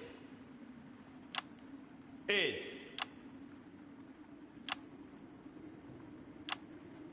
Everyone! Okay, the ref has agreed once again a win for everyone, including me as my 15th win in the Sports Board Championship. I'm going to be celebrating tonight with my wife and children. Another wonderful victory for me. Here come the on-site security to collect their medals, their 6th and 7th respectively. And thanks again for watching the Sports Board Championships. What more is there to say? I'm Patrick Bannon, looking forward to celebrating tonight. And all that's left to say, Jeremy, is back to you in the studio. Patrick Bannon there had an extraordinary final. Historic sports board, Jeremy. I didn't know you were a fan. Oh, yeah, I can wrench a doubler with the best of them, I'll have you know. I certainly wouldn't bet against you. When we come back, I'll be talking live with Prime Ministers Julia Salisbury and Peter Clement, who apparently have a big announcement you wouldn't want to miss. That's coming up after these messages. 1 minute back. Fucking microphone shocked me. What? Fucking microphone just shocked me. Where's that sound guy? Are you scared of a long, painful decline in your final years? Of being Everything trapped okay? in your own body Oh, as the it mic's just trying to kill us wastes now, away? apparently. You'll be Or fine. losing your You're grip on unshockable. reality. I'm Well, immune it to doesn't your have to cheap be that flattery. way. I'm wearing you down. Now you Newsman again. Just heard from the chaps in maintenance that the storm is causing the odd power surge. Some of your controls might be a bit, dangerous. Now, I know you're tough and you can take the odd shock for the sake of a perfect news broadcast, but too many in quick succession can stop the old ticker. I'm sure you'll make the right decisions. Newsman out. you're staying. Seems to You're have surrounded by those Gonna need a whole new lining up there. and luxury. Prime Minister, it's so good to see you again. Miss Wolf, your star seems to be in the ascendant. It's a great time to be Expert alive. people bloody team will right, help you Peter make all Clement. those Megan Wolf. difficult That's a arrangements. Spurman Now, shape you've after got there. She's tougher than she will looks. help your dependents Am I through here? the grieving Here with process, Mr. Clement on your ensuring left. your Right you final are, Pet. wishes are carried out efficiently and compassionately. You'll see, Dan. All 10 seconds, everybody. absolutely. No, mine's fine. Have you had a little accident? Cheeky cow. 5, 4, 3. Welcome back. I am delighted to be joined by Prime Ministers Julia Salisbury and Peter Clement. Welcome to the National Nightly News, Prime Ministers. Oh, please, it's just Julia and Peter. We don't believe much in titles. It doesn't seem very advanced. We're delighted to be here. Well, firstly, I should ask how you feel about the graffiti that's been springing up across the capital. Should we be worried? Oh, no, you definitely shouldn't be worried. Well, not unless you've got a fatal paint allergy anyway. But yes, it does seem that there are still some people we haven't been able to help. You know, whingers mostly. People who've yet to benefit from the many advantages of the new future. And you know, Megan, as my old mum used to say, there are some pissants who just don't know how to be happy. We're working hard to reach these people, find out what they're angry about and how we can help. The door to my government is always open. So much dripping. But we didn't come here to talk about what may yet turn out to be some alternative arts project. Which we no doubt will have funded. When we want to talk to the nation about something far more exciting. Yes, your office briefed us that you have an announcement to make, but they were being surprisingly secretive about it. Let me ask you a question, Megan. Oh, okay, it's not usually how it works, but... What scares you? I mean, really scares you? It's death, Pet. She's talking about death. We're all afraid of our deaths. It's part of being human. Sorry, are you saying that Advance have cured death? That'll be a vote winner. Yep, that was definitely a drop there. But while we may not have cured death, we hope we found a way to make it much less scary. And much less painful and much less expensive. Look, which is me close-up camera? Oh, there. sorry, yes, it's camera 4 right now. When I was 13, my mum came and got me from school. He was to go to the hospital. My granddad, he'd collapsed that morning, so we'd all to say our goodbyes. And I went in to see him. He were all frail and pale. And I was scared because I'd only seen him the week before, and he'd been fit as fiddle. And he said to me, Peter, he said, it's the right time. I don't ever want to be a burden to the people I love. Was that the last time you saw him? Nope, 3 days later he were back home. He lived with us for 9 miserable years after that. He had to be fed with a rubber spoon. He had a commode, so he'd just take a shit right there in the lounge while we were watching football. He wouldn't even wait till half-time. That sounds... It was awful. It were awful for us, and this is the point. It were awful for him. He could see it was destroying me, man, watching him slowly fade away. And he would beg her to turn off his breathing equipment at night, but she couldn't. Or she wouldn't. It were a crime, you see. And she didn't want to lose the children, as well as her old man. No family should have to suffer like Peter's did. And now no family will have to.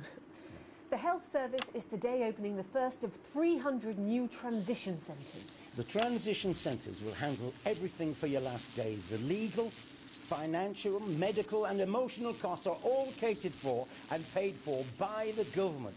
So even the poorest citizen gets to pass on with dignity when they choose. And that choice is important. Yes. This is a service only for people who choose it. For people who feel they've run their course and don't want to burden themselves or their families with a slow, long, humiliating decline. This microphone back has just given me electric shock. Are you okay? I don't know. I think it fried my asshole. Oh, we're still on the air, Peter. No, yes. Sorry. My apologies. Oh. Are you not worried that this new system might be open to abuse? In what way? Sorry, I've got sacked again. Can I get a little bit of help here, please? That the older generation might feel somewhat... Jesus, a roadkill face, fucker! That one was massive. Right, no, this bastard's Sorry, that the older generation might feel somewhat coerced. Coerced into spending their final days eating gourmet food and drinking fine wine and luxury spas and gardens. Look, I am perfectly capable of... Oh! With a rusty twat! Prime Minister, please watch your language. For fuck's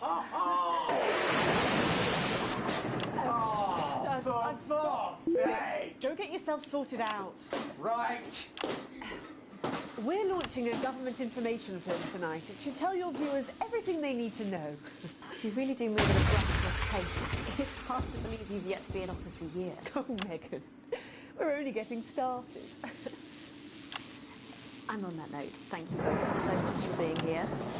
Jeremy. Right, yes, that's all we have time for tonight. Thank yous go out to our guests.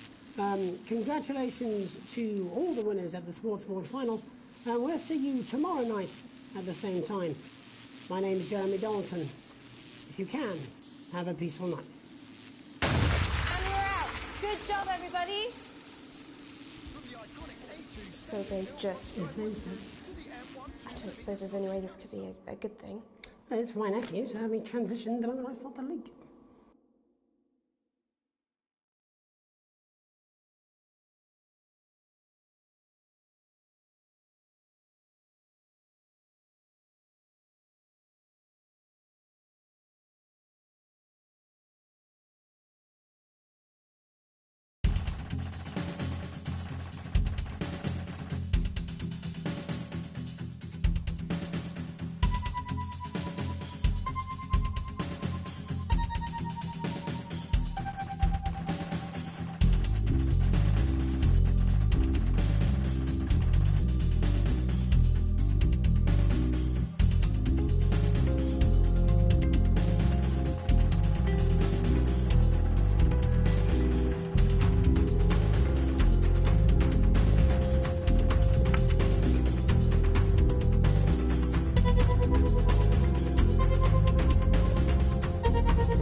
broadcast screen. Just look at it. That's all we've been putting out since you went down. You have to fix it, now. Look left, Alex, out the window.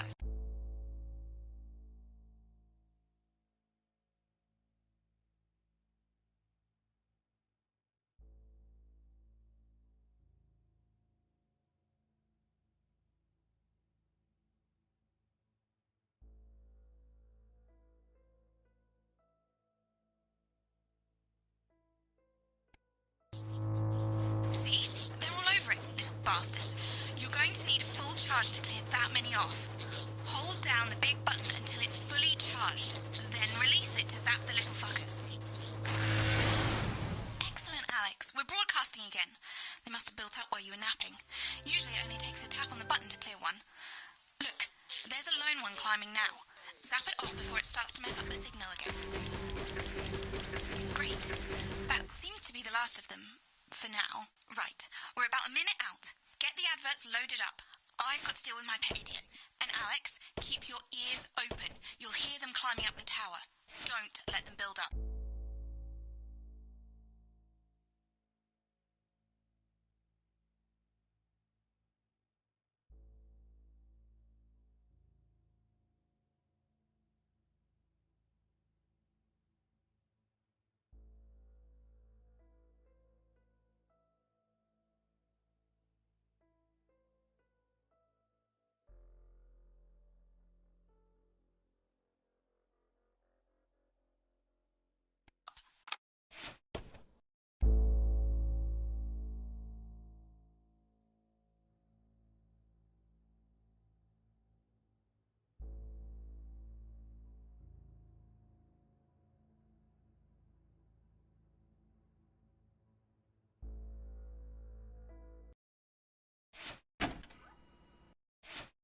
This has no credibility, Jenny.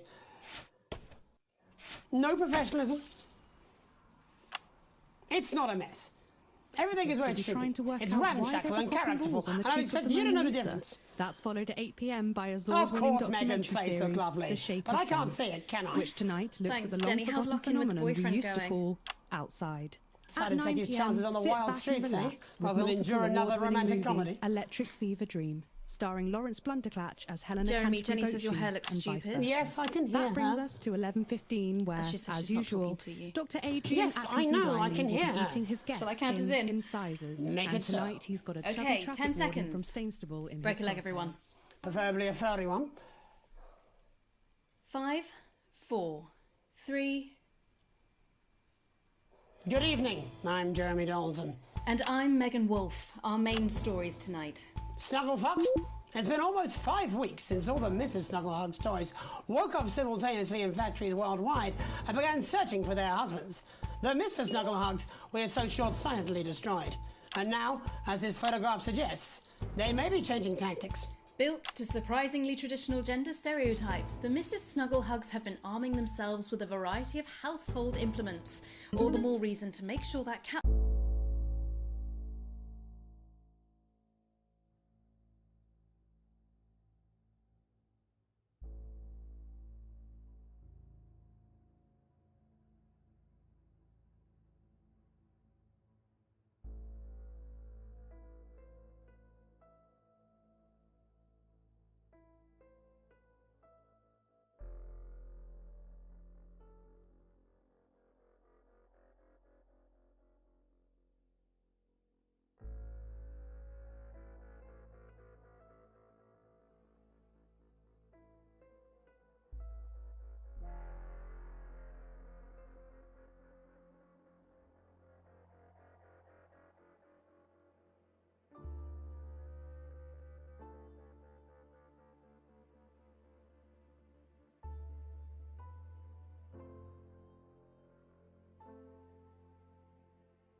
flap is taped up good and tight.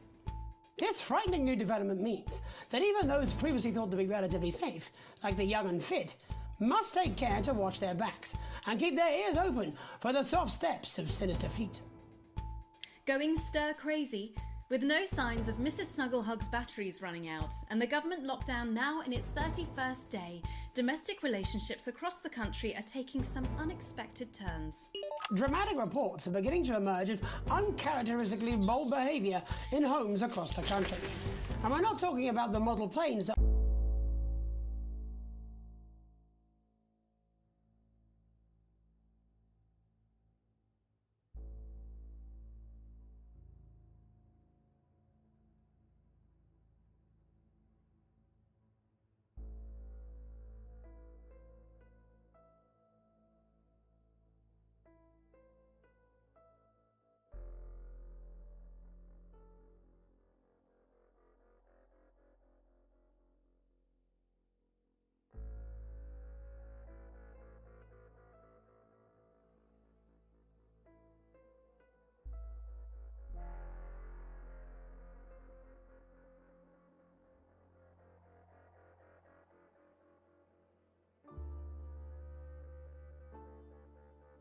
occupy so much time in the Donaldson household.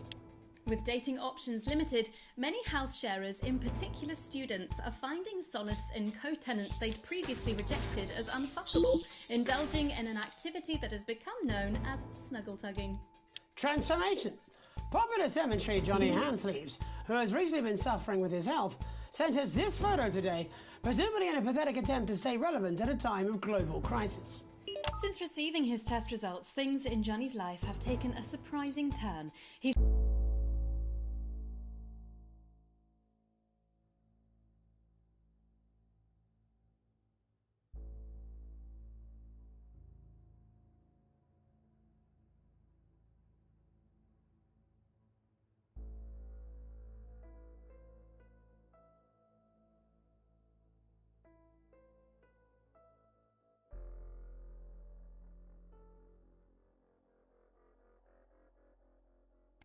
certainly using the lockdown to reinvent himself. Johnny says that since dedicating himself to the Dark Lord, he's confident he can overcome his recently diagnosed terminal illness. Satan's got my gorgeous back, said Johnny, and I've got his scaly one. The shape of things to come? In their own version of a lockdown for more than 45 years now, the descendants of Doctors David Wong and Ingrid Svorsborgen-Horgensvoord and their unfortunate team today managed to get a personal statement to the surface using flagellized imaging equipment. Many of the Svorsborgen-Horgens brood, as they've come to be known, have certainly captured the public imagination, with a recent vote naming Helvetica Svorsborgen-Wongensvoord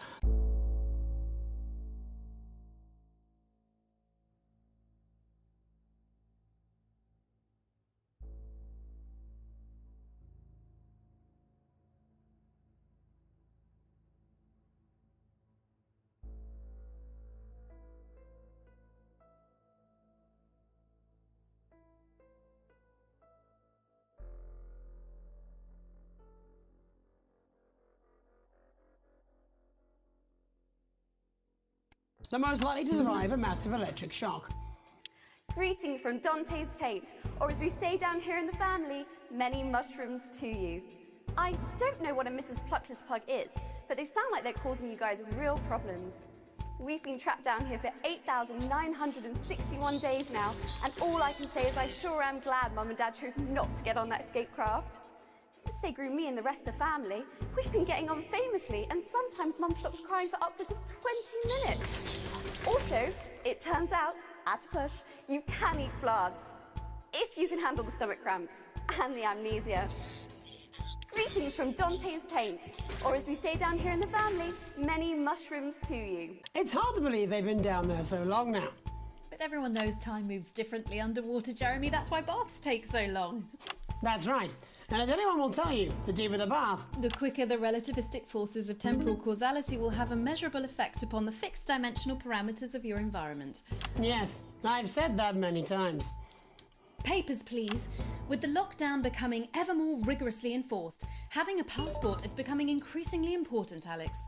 The government caused controversy today by announcing a fresh charge of passport fraud with an imaginative form of punishment for those found guilty of this brand.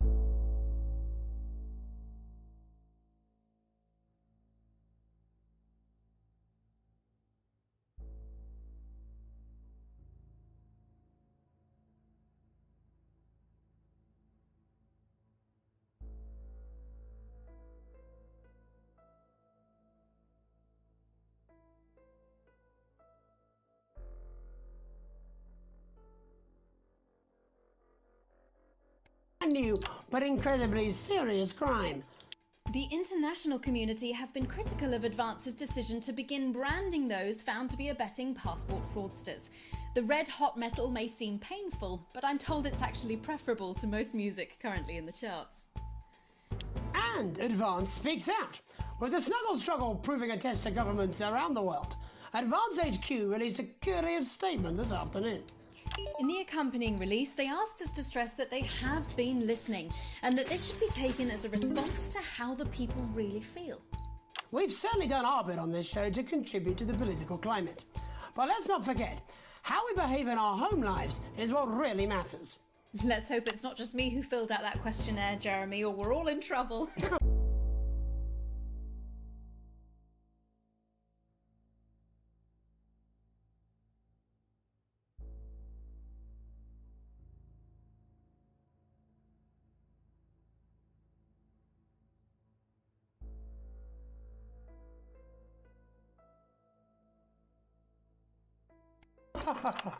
Let's play that statement. With tragedy of heart and great despair, I come before you with grave news to share. For since he left the fight at 3:15, no sign of Peter Clement has been seen. You'll all recall how daily from his home he'd gallop boldly forward on his horse, that whitened mare with fur like porcelain, upon which he would tread his well-trod course. 'Twas on this mare he stumbled on a hive of dreadful snuggle-huggedness contained. He bravely drew his sword and ventured in, intent to fight till all within was slain. And soon, but soon, there came upon that place the bodyguards assigned him by the state, whom daily he did deign to give the slip. And thus they did arrive a moment late. From deep within the hive they heard him roar. His blade, the rusty twat basher, raised hell. Yet with a cry of, "Oh, my arse, that's sore," beneath the toilet-papered mounds, he fell. Oh, what a fall was there, my citizens. Then I and you and all the team fell down, while tiny voices laughed from deep beneath. Oh, curse that much beloved reckless fool that weighed his pride 'gainst purple fur-clad teeth. If only he had shuttered up his doors, his windows boarded safe and waxed his floors. If only he had taken our advice and helped the team by staying safe indoors. Oh, woe that he should meet such bitter end. My laughter and my confidant. My friend. Thank you. Delectable stuff.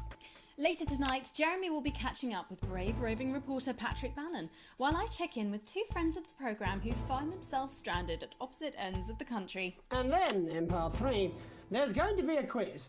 Presumably because there's nothing more important going on that you might like to report on if you were, say, a news programme. And in a moment, we'll both be asking Sophia Rimington how such a trusted brand can have made such a terrible manufacturing mistake. With what it describes here as help from popular psychic scientist Delia Lywell. Oh, I like her. No, you don't. Why do you do that? That's all coming up on tonight's National Nightly News.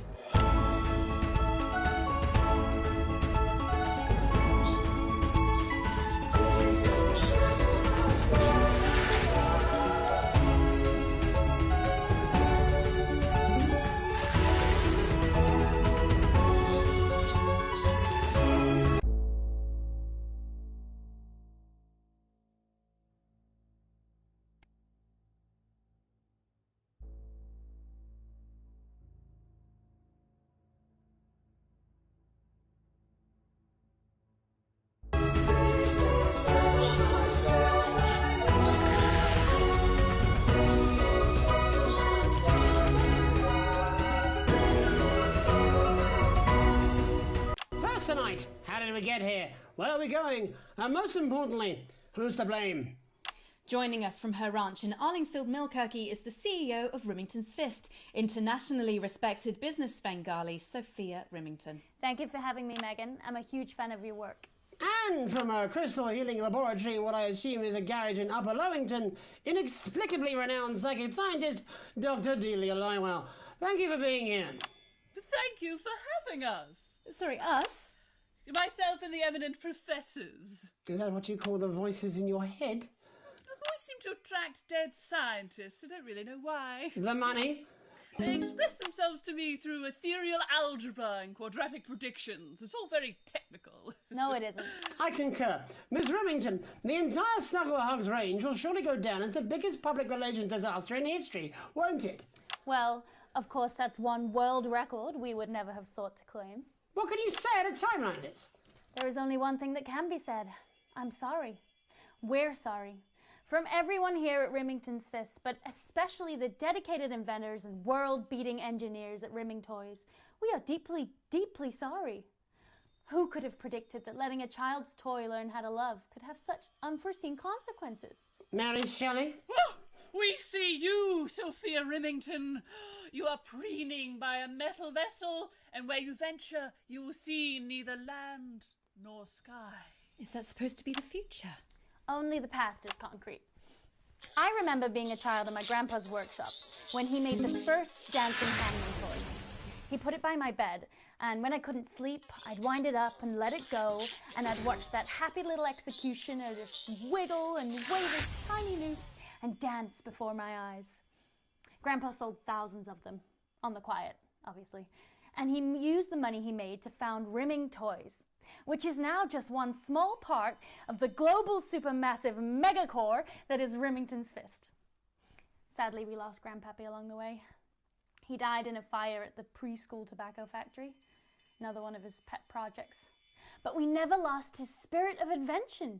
Yes, I'm not entirely certain what your grandfather's offensive toys have to do with the current predicament. The spirit of invention, Mr. Donaldson, the passion to create, to problem solve.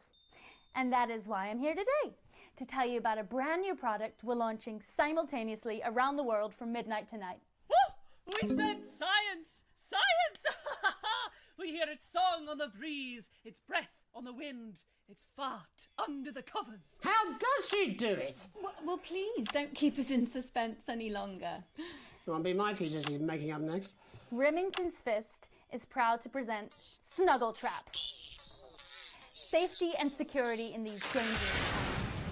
Each box of Snuggle Traps contains 8 devices, all guaranteed to stop a Mrs. Snugglehugs in its tracks. That's enough for a small lawn or 4 window boxes. And you want to know the best thing? They're only $129.99 a box. Now that is affordable peace of mind. We see you, Jeremy Donaldson. Not now, honey, I'm mid-pitch. The best thing about Snuggle Traps is they're powered by next-generation Flardinium batteries. So, however long the enemy lasts, these traps will outlast them. We see you, Mr. Donaldson. You are screaming and yelling. Your friends are crying. They fear you. And then you're gone. Oh my God, I just got chills.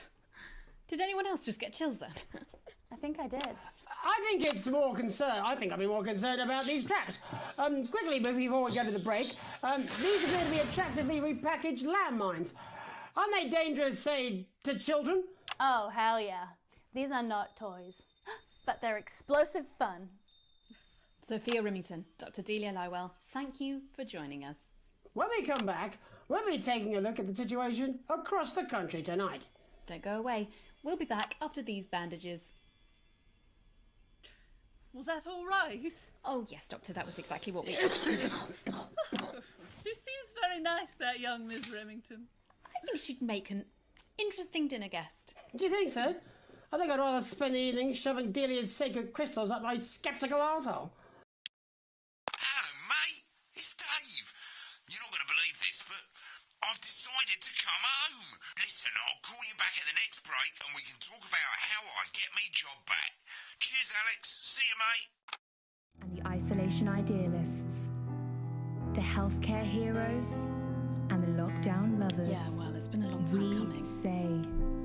exactly. You're You said it. I've said still it. aging. He must know. He's not Possibly stupid. more so. I just don't want it getting We back need to to him that come it came from together. us. Every Hey, single no, one Jenny. of us. You're not backing out on me And now. do We're in the this right together. thing. We'll get him. Buying I've made the cake. You're on the our loose. products. I've got no idea how old he is. 40? 17? Yeah, ready. Okay, coming back. In 5, 4, 3... Welcome back to the National Nightly News. I'm Megan Ruth. Now it's time to take a trip around the country to hear how the lockdown might impact the nation from some friendly faces.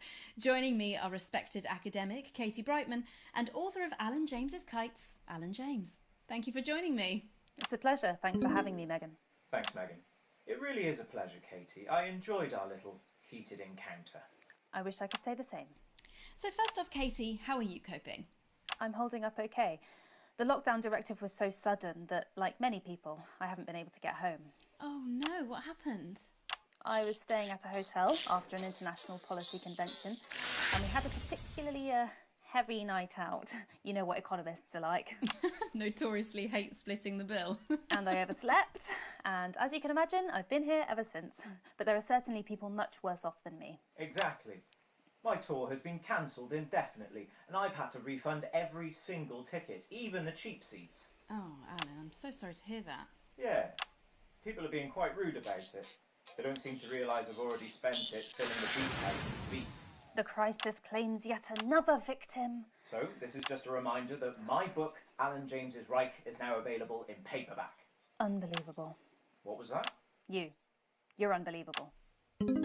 So, Katie, how do you think this might affect the economy? Should we be worried? Very, Megan. Not to sound dramatic, but this could be catastrophic. Unemployment has skyrocketed, and frankly, it will be a miracle if a lot of businesses can survive this. There you go, scaremongering again, spreading this latest liberal hoax. That's what they want. They want us quiet.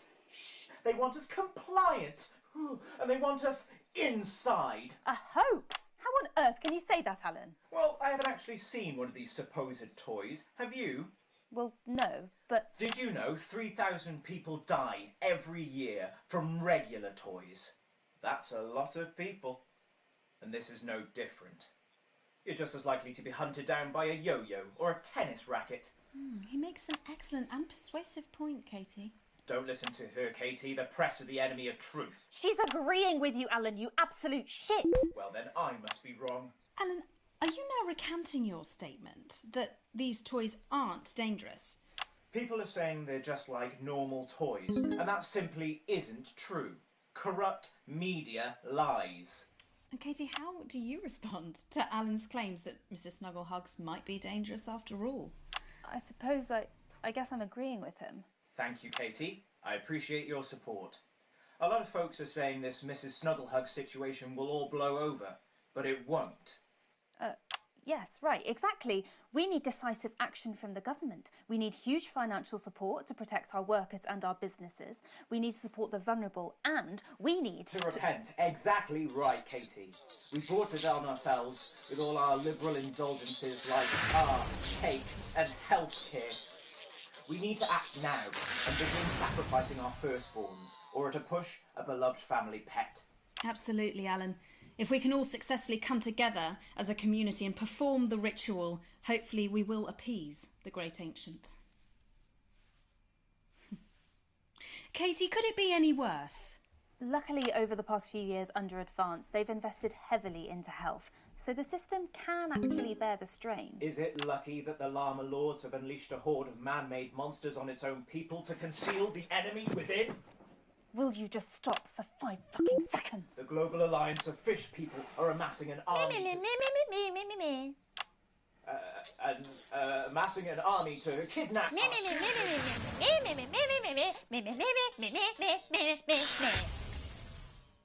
That's you. That's what you sound like. But Me. I Me. the Me. the Me. I don't sound like that. Yes, you do. You do, Alan. You do sound like that. And that's why no one wants to be your friend. I've got loads of friends. No, you haven't. I don't think you do, Alan. Yeah, stop lying, Alan. I'm not lying. You are... Oh, good one. Well, I'm telling. Alan James, Katie Brightman, thank you for joining me. Some real food for thought there from two of the territory's leading minds. Any moment now, I'll be heading over to Jeremy, who is going to be bringing us an up-to-the-minute report of the status of the nation. Over to you, Jeremy. Thank you for what I'm sure was a reasonable debate which really contributed to the national conversation. Next, out on the streets, someone who's always doing exactly that. It's Patrick Bannon. Are you there, Patrick? Hello, Jeremy. Yes, hello, I'm here. I'm here live. Apologies for the quality of the broadcast today. Couldn't find any cameramen or women brave enough to come and join me, so I'm out here on my own. Right, and can you tell us what it's like out there? Yep, I can. It's as you can see behind me, the streets are currently completely deserted. But my question, Jeremy, is just how long? I mean, could there be danger lurking just around the corner, waiting to end the fledgling career of this young, promising journalist before his full potential is even realised? Will he die, underappreciated by management, and frankly, if you ask me, very, very much underpaid? I don't think there's any danger of that, Patrick. What's that on your jacket there? Oh, that's actually a sponge. What I've done here is made a snuggle-proof jacket, Jeremy. The network didn't bother sending me any PPE, so I've been forced to improvise. In fact, showing the sort of resourcefulness that would make me an ideal candidate for, I don't know, for example, an anchor position starting whenever they'd like. From your point of view, Patrick, just how safe are our streets? Not safe at all, Jeremy, not safe at all. I'd recommend people staying inside, following government advice and not putting themselves at any risk at all. Unless, of course, like me, it's for groundbreaking journalism reasons. Mm-hmm. And just where are you, Patrick? I'm in the street, on the street. Which street? I think I'm struggling to hear you, actually, Jeremy, there. Which street? Which street are you on? Oh, which street am I on?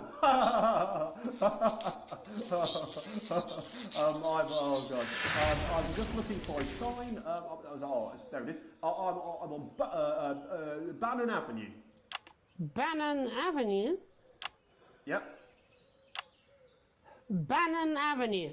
Yeah, no, I can hear you fine. Yep, I'm on Bannon Avenue on the sign, it says there. Like Patrick Bannon? Oh, yeah, that's strange. That's a weird sign. I don't know what's going on there. Where are you, really? I'm on Bannon, Alright, fine, I'm not on Bannon Avenue. I'm at home, to be honest. Alright, fine. Well, I'm in my bathroom, technically, but, you know, I couldn't face it, to be honest, mate. It's, it's terrible out there. I don't want to go outside. They're everywhere. I'm sorry for lying. We don't expect any less of you, Patrick. Can you hear that sound? What the hell's that?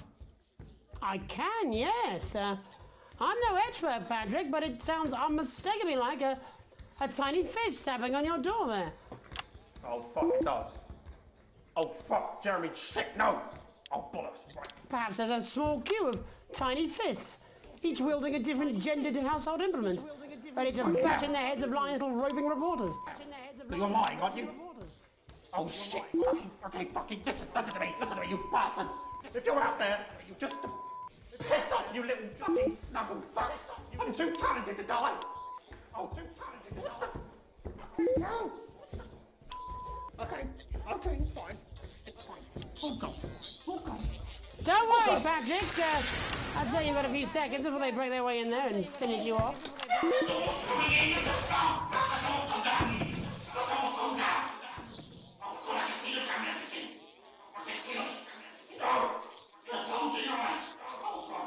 What do you see, Patrick? What do you see, Patrick? I see only Satan. Oh, God, no. They're coming to me. You fucking little shit.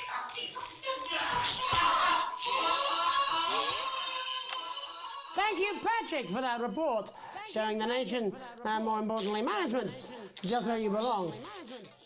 It's time for another break, but when we come back, we'll be hoping to take your mind off the world for a little while, and who knows, maybe even bring you a few smiles. Join us after this. You're damn right. Yeah, I had them delivered. Yes, to Bannon Avenue. Your children are ours. Dave here. I'm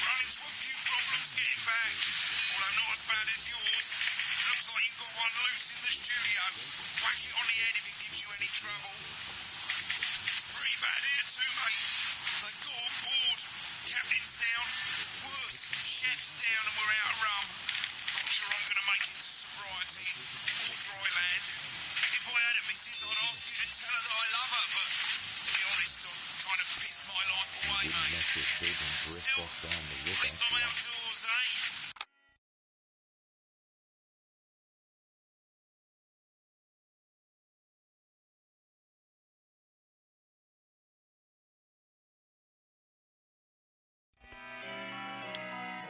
No, They're I'm not. probably safe, I'm not going but to. I guess I don't you have never to. know what's lurking in the water. No, you're being a child. The I'm not. advanced go-getters. I'm not. We can't I'm believe not, I'm you not, fell I'm not, for I'm it. not. No? No. Oh. 5, 4, 3. Welcome back to the National Nightly. Well, welcome back anyway. We know isolation isn't easy, so finally tonight we have something a bit different for you.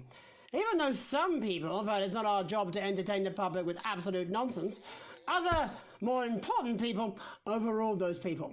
So it's time to find out who will National Nightly win and who will National Nightly lose. National Nightly, National Nightly, National Nightly lose. So, how do we play? Well, joining me as a man who knows all about playing, it's Tommy Harris. Hello, Tommy. All right, Johnny. It's good to see ya.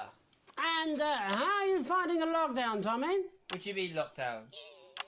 The enforced isolation of everyone in the country. Ah, yeah. I think I heard about that, actually, yeah.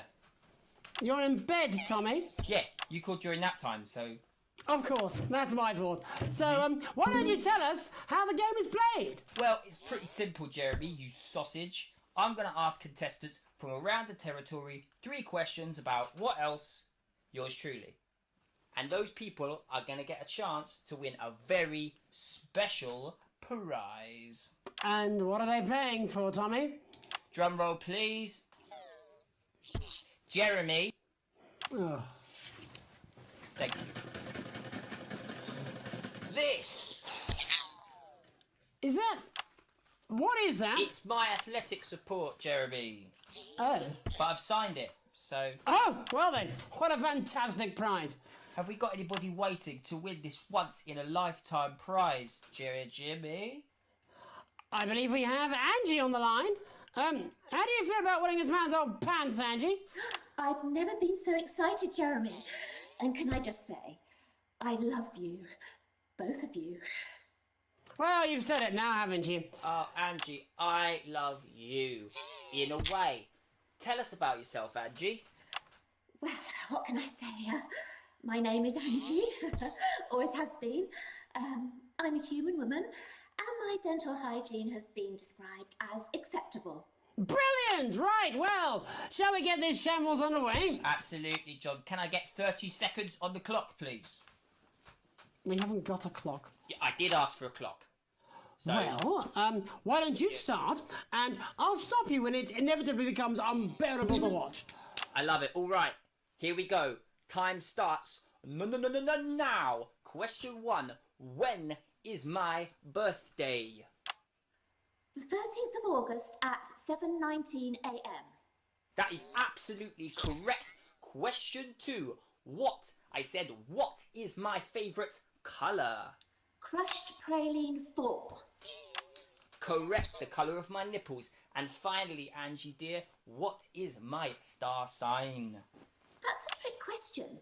You were born outside of the human understanding of the cosmos. Unbelievable, that is correct. Stop the clock. Wow, that really was tough to watch. How did you do, Tommy? Well, Angie, my love, you got every single question right. Which of course means you lose and win absolutely nothing. Thanks for playing, Angie. Bye. Do we have another contestant on the line at Jelly Bean? We do indeed.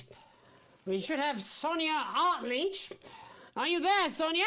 Of course I am, Jamie, darling. Thank you for being here, Sonia. Oh, there you are, Tommy. Mwah.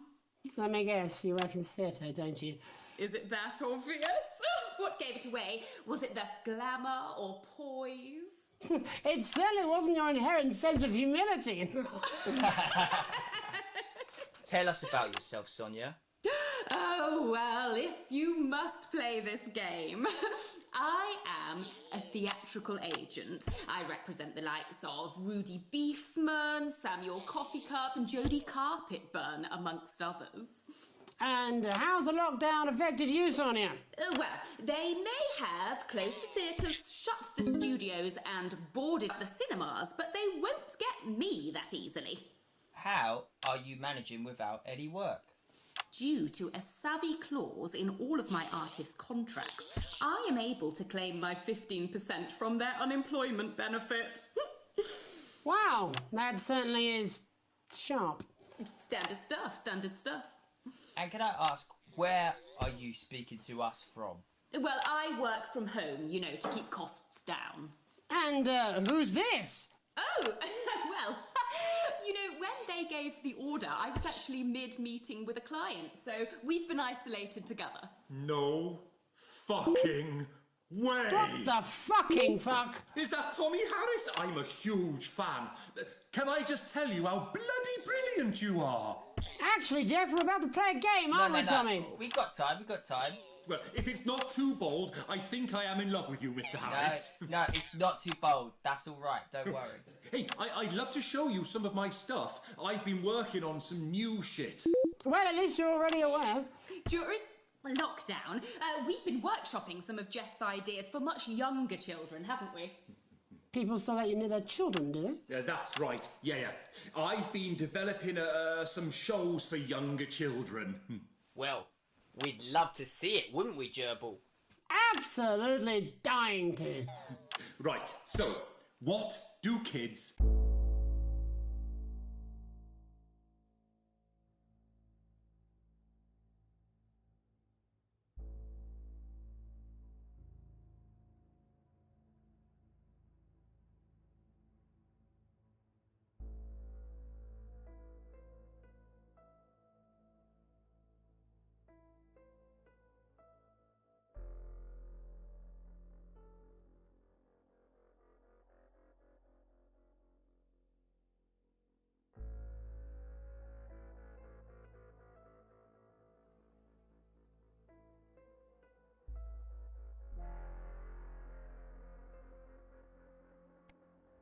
Love.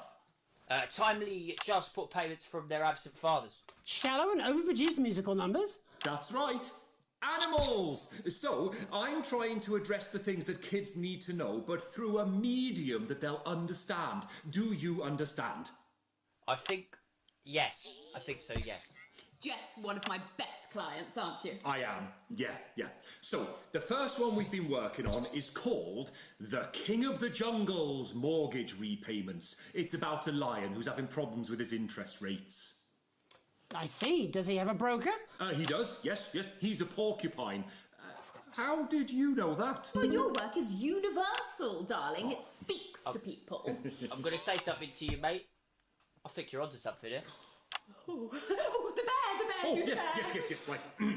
This one is much better. So, this one tells the tale of Mr. Bear. Now, Mr. Bear is a very sad bear, because all of the other bears don't think that he'll amount to much, and they tell him that his plays are lazy and derivative. I think you're onto something there. Now, Mr. Bear is a tragic figure. Picture this. He's at his lowest ebb. The trees are closing in. He can't even face his salmon, can he? No. But then he meets someone that will change his life forever. This is fucking gripping. That's right. He meets a wise old octopus who takes him under his wing and says, "No, Mr. Bear, don't be sad. You're not like all the other bears. You have this ambition and these dreams." Such fucking dreams. I think I love you, Jeff. And what you need to do, Mr. Bear, says the octopus, probably doing an 8-armed gesture or something. What you need to do to find happiness in this crazy old forest is you need to set yourself more realistic goals. It's called Mr. Bear Lowers His Expectations. Wow, you really have taken yourself to new depths. And what do you want children to take away from this? Oh, fuck shit, fuck. What? I said a more realistic worldview. Are you all right, Jamboree? It's Jeffrey. My name is Geoffrey Donington. No, stop. How does it end? We need to know how it...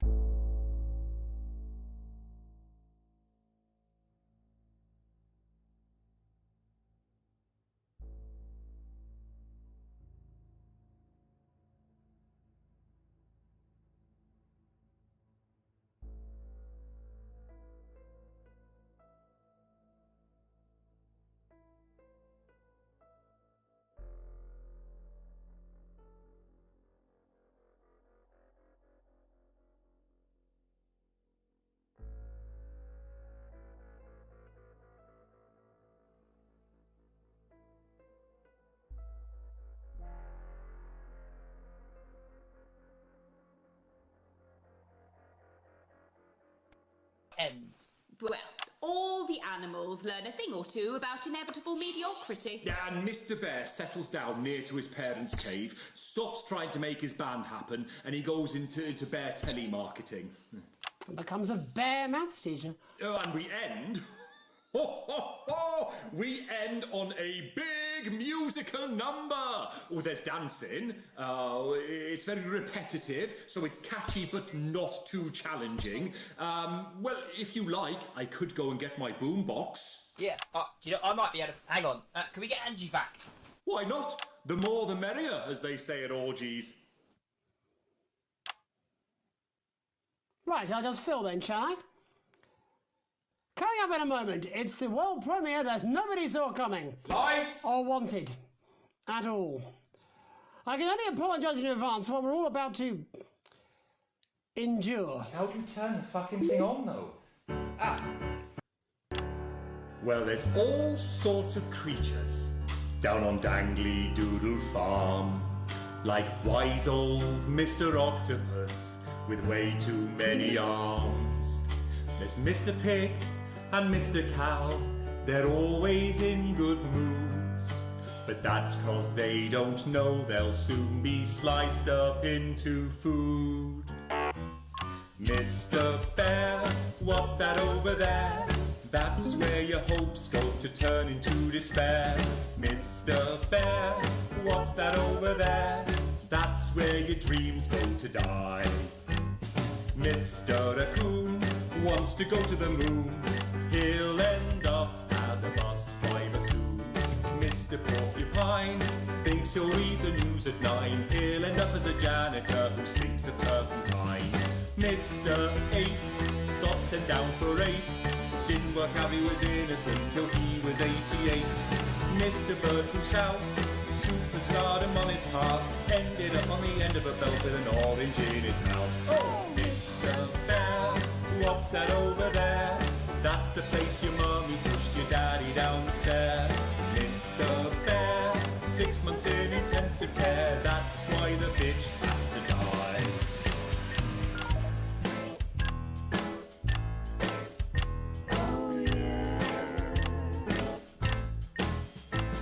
The farmer thinks the dangly doodle creatures are asleep. But Mr. Bear's a swinger like the pigs and cows and sheep.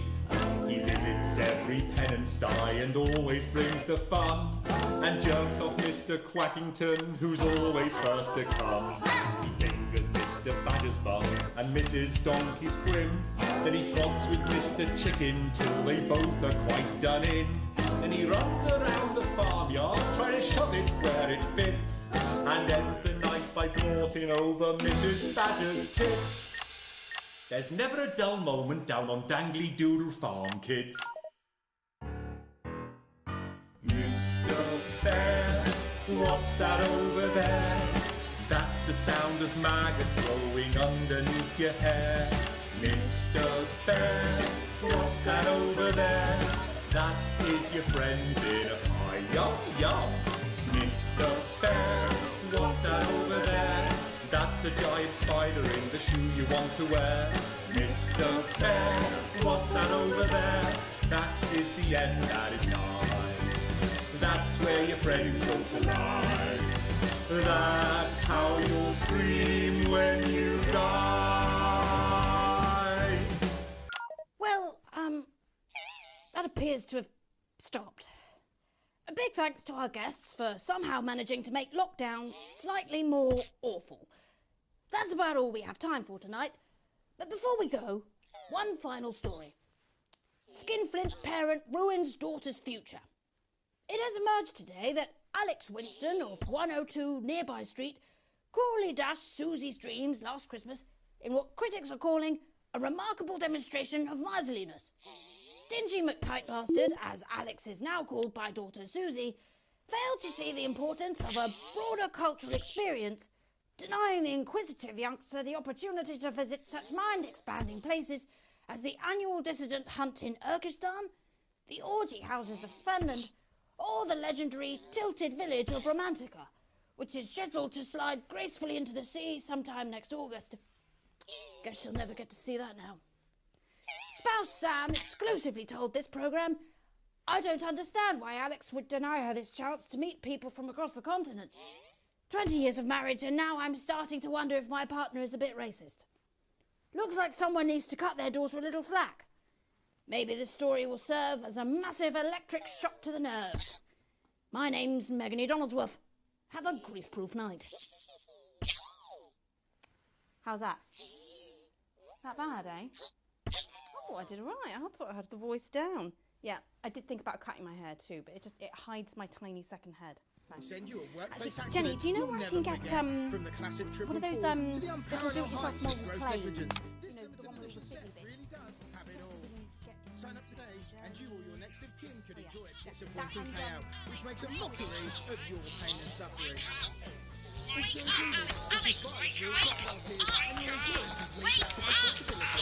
Every issue comes complete with this companion magazine.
Good evening, I'm Megan Wolf. And I'm Jeremy Dawes.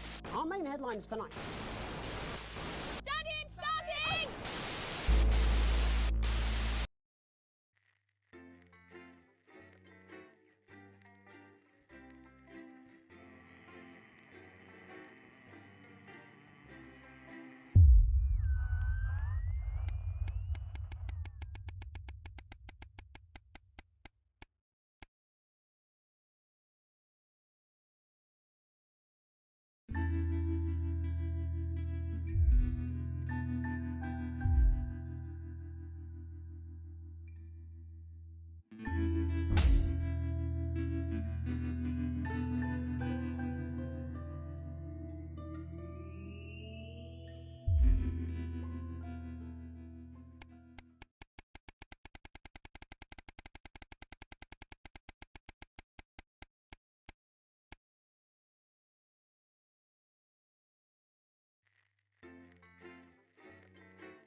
I want her fired today, now.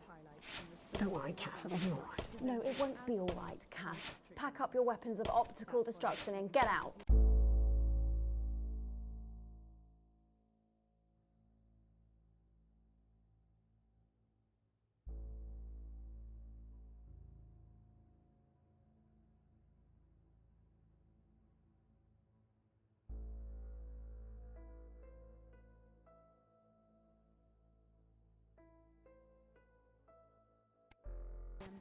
You realise you're beginning to sound like me?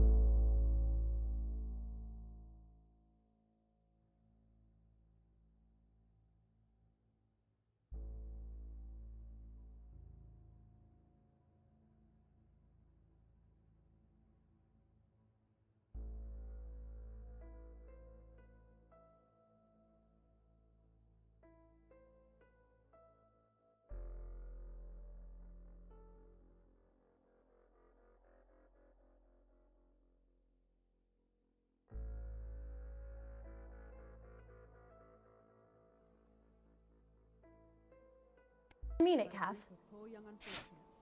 Stay where you are, Kath.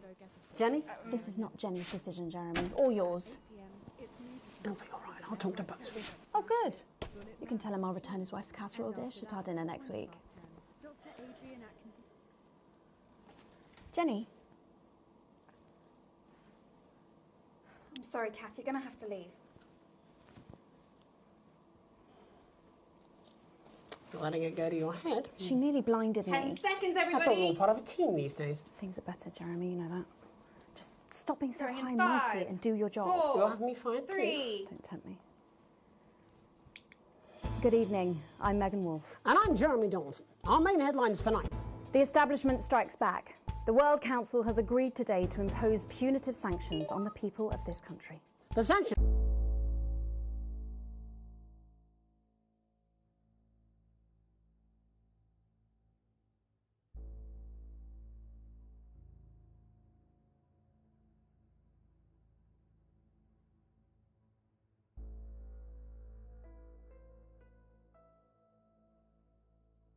which are broad-ranging, include restrictions on the supply of oil and gas, food, clothing, and even some medicines.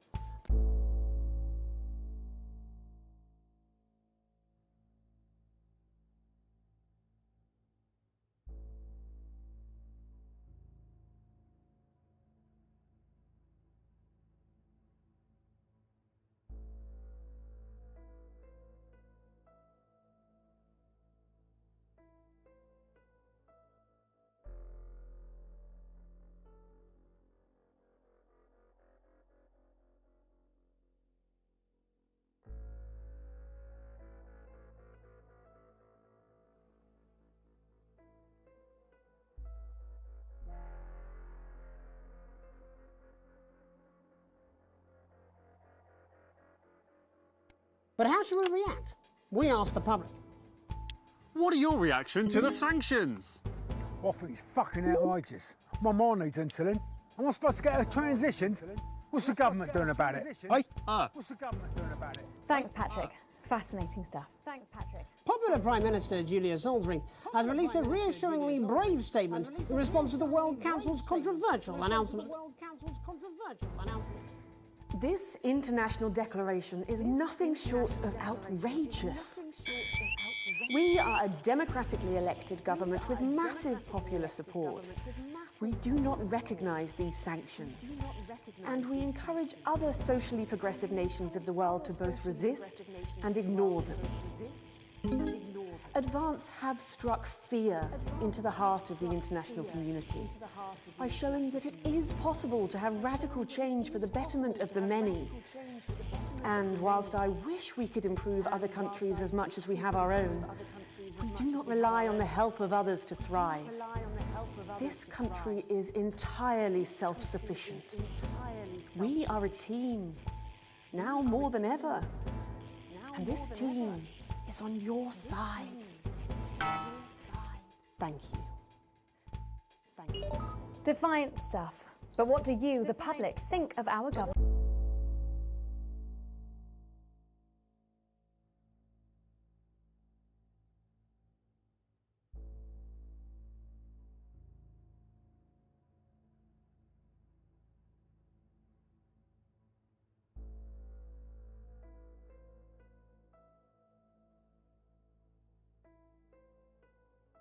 Stance. Robin Short found out. Hi there, Robin Short, National Nightly News. I was wondering if I could get your thoughts on the current government. I'm not really very interested in politics, really. As Mother always said, leave politics to the politicians, Malcolm. A Flard Day's night. Following the release of the Flardmaster 5000, production of Flards are at an all-time high, requiring the new manufacturing facility in Grizzleford to move to 24-hour-a-day production. With people finding more and more uses for the ever-versatile Flard, the team at Remington Cyst certainly have their hands full keeping up with demand. So, is there anything better than a handful of Flards? We...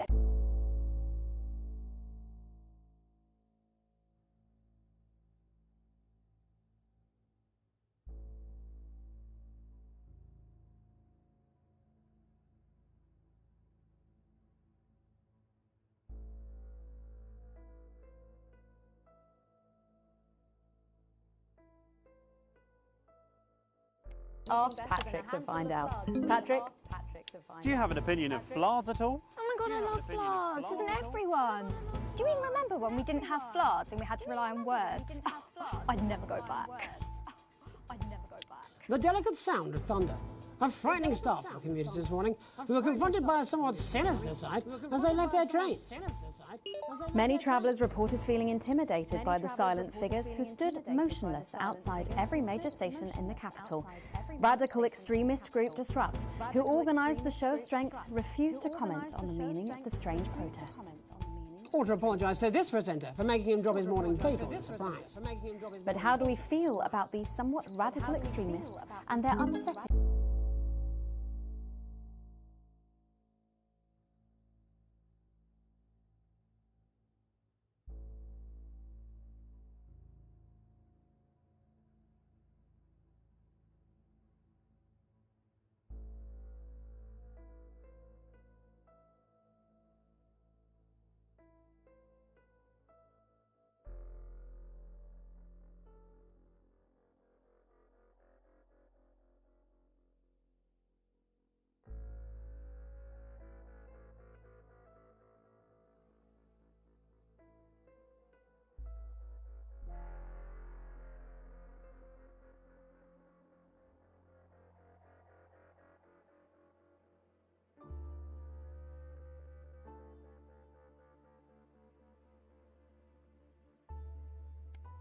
methods, Robin found out.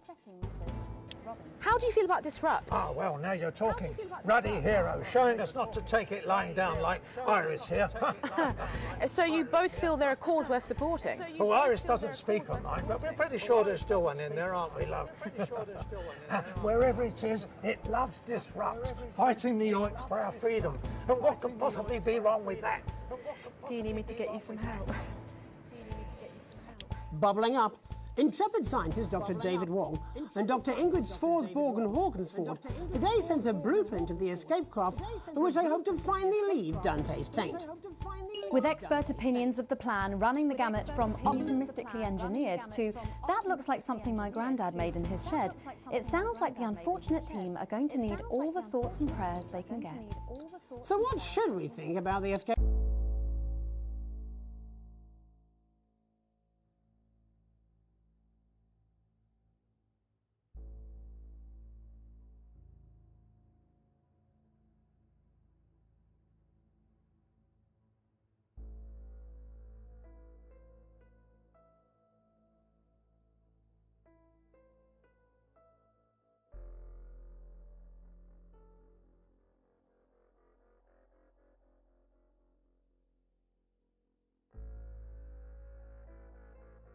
Plan. Patrick Bannon again.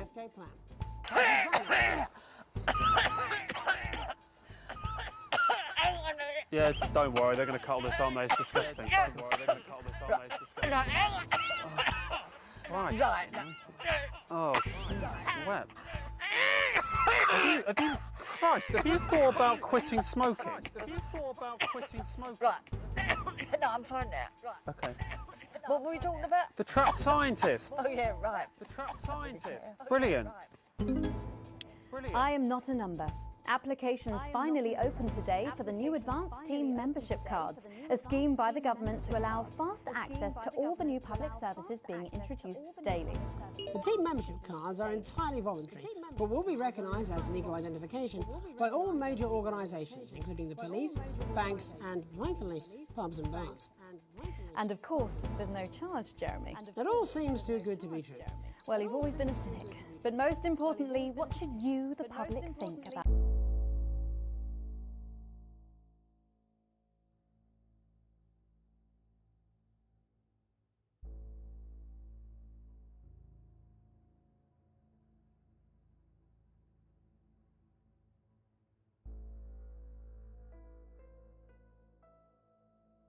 The new team membership cards. Team membership cards? Oh, yeah, fantastic. I'm applying today. I mean, why wouldn't you? What are these protesters doing that they don't want us to know who their names are? Besides, have you seen the savings you can get? I'm getting one for the little one as well. Oh, how adorable. Yeah. Going to be a proper little team member, aren't you? Yes. He smiles. He smiles. And finally tonight, hospital pass. New images reach us today of brave Johnny Hansleaves and his doting partner Tiffany Lamore in their ongoing struggle against his horrific mystery illness. Tiffany was forced to cancel her latest show, These Hotel Sheets and What I Did on Them, in order to devote more time to selflessly looking after the much-loved multimillionaire. I'm sure the art world will recover. With some critics questioning her motives, what should your opinion be of the controversial artist for at least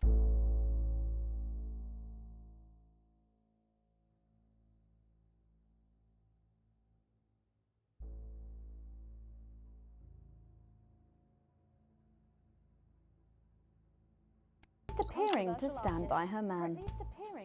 Oh my God, fantastic! Oh my God. Wise words there.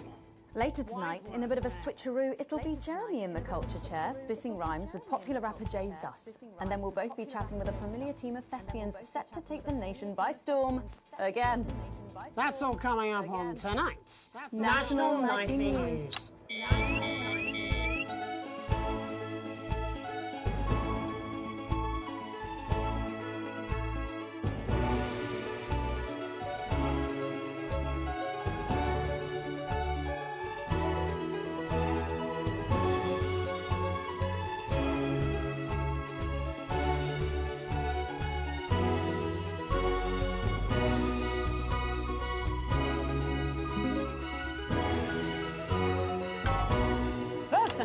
Thankfully, some news as we return to our main story.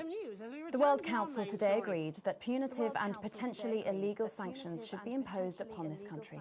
The sanctions, which come into effect immediately, aim to stop the flow of food, fuel and even some medicines from reaching your pockets. Tonight, we have guests from across the continent to discuss this unprecedented situation. For Advance, Peter Clement is at his home in Lamfordshire. Are you there, Peter? Yes, I can hear you, Jeremy. Thank you for having me. A momentous day, Prime Minister. Are you shaken? Oh, I don't scare that easy, I'm afraid, old son. And neither do the people of this country. Well, joining us is Ivan Vodovich, Foreign Minister of Urkistan. Ivan, thank you for being here. Great pleasure. You, Megan Wolf, are like strongest guard at labour camp who wake up inside body of crazy, expensive prostitute. In my country, you will be worshipped as a god. Okay. Minister, as one of those arguing most strongly for these sanctions, how do you feel about Advance's defiant stance? Advance is like man who think he have a big career in movies land, when actually he in dirty sanitarium, screaming at mirror and holding tiny penis in hand. He's clearly not from Svenland, then. We have like some of the cleanest mental health facilities in the continent, yeah. And welcome to Svenland's Minister of Mojo, Björk. I'm sorry, we don't appear to have your surname. It's just Björk, yeah. We don't use things like socially divisive surnames here, yeah. Minister? It's just Björk, yeah. Right, Björk.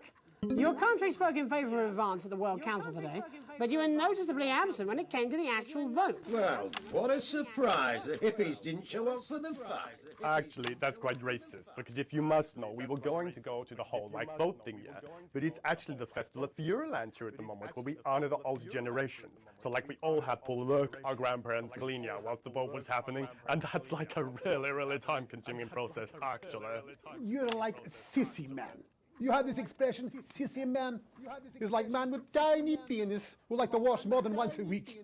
Actually, that's quite homophobic, yeah, Oh, because... stop winding him up, Ivan. We're not back at the Grange now. Sorry, Jeremy. Ivan and I used to play golf back in my media days. Yeah, he always wins. Nothing gives him greater pleasure than grinding people's gears. The more publicly, the better.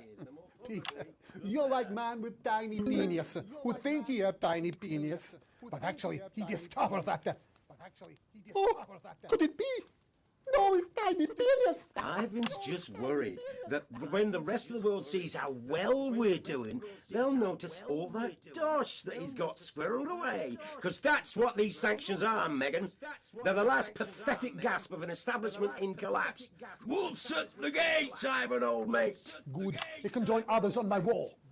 Actually, in Svenland, we have, like, serious animal welfare legislation. And, like, my friend Helge, she got arrested, yeah, for killing a butterfly that was hovering over her field thing. I mean, in English, jam sandwich. I used to know a girl called Jam Sandwich. She was a right cracker, too. I wonder what became of her.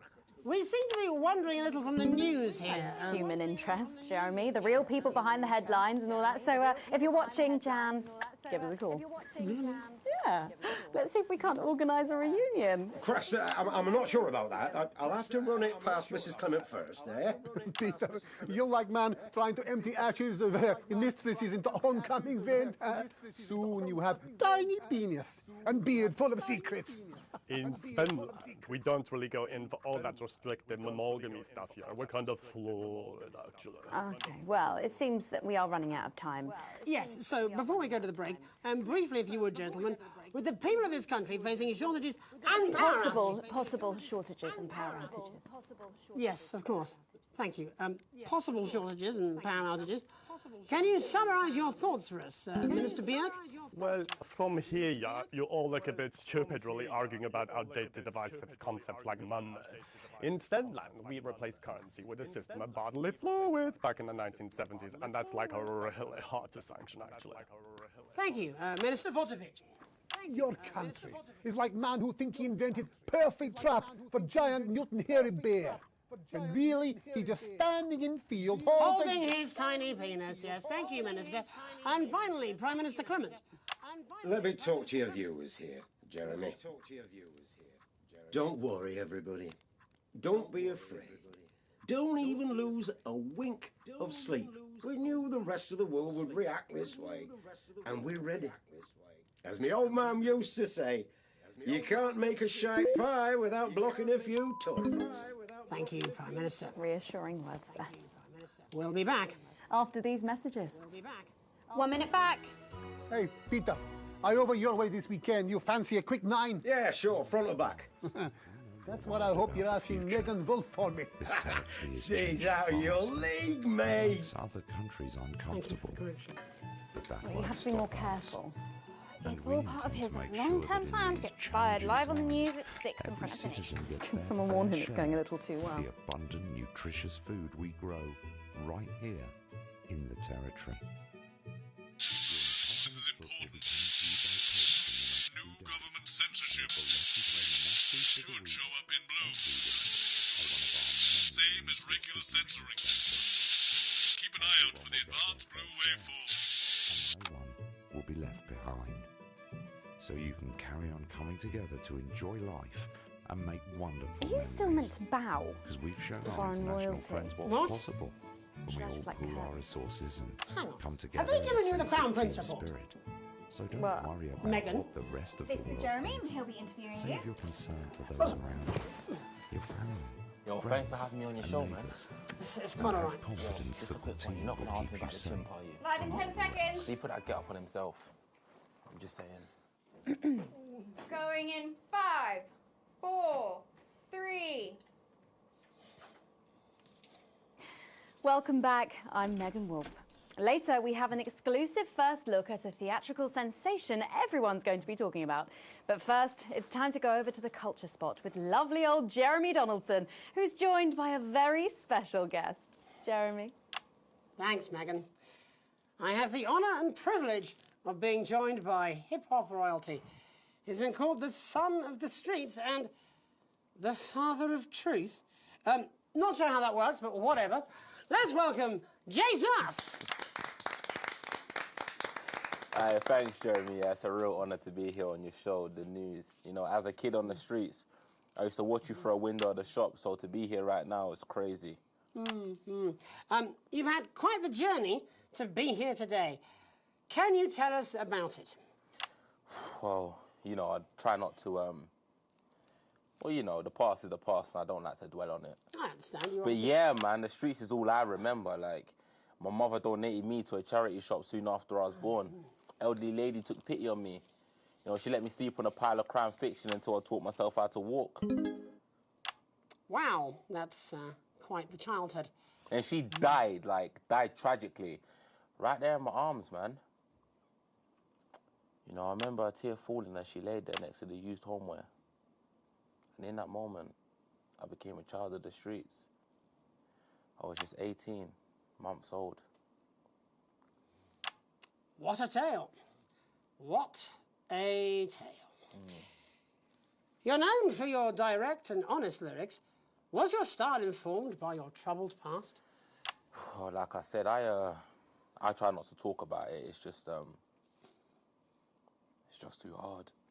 Of course. But my first album is about the story of the first 4 times I stole, so I wouldn't starve. A small group of infants came to see me as their de facto leader. They call me Mr. Cheese Slice. Anyway, we were like a family. So it would seem. Recently, you've been quite outspoken about the government. Yeah, fuck the government. Fuck Advance. Fuck Peter Clement. What is it that you object to so vehemently? What is it that you object to Well, you know, they stole from us. They're taking our money and spending it, man. They stole from us. They're taking our money and Redistributing spending it, man. Actually, homelessness has been all but eliminated in the last couple of months. So? Surely that's a cause close to your heart? Surely that's a cause close to your heart? Yeah, nah, of course, man, very much so. I just mean, like, why do I have to pay for it, you know? Why do I have to pay for it, you know?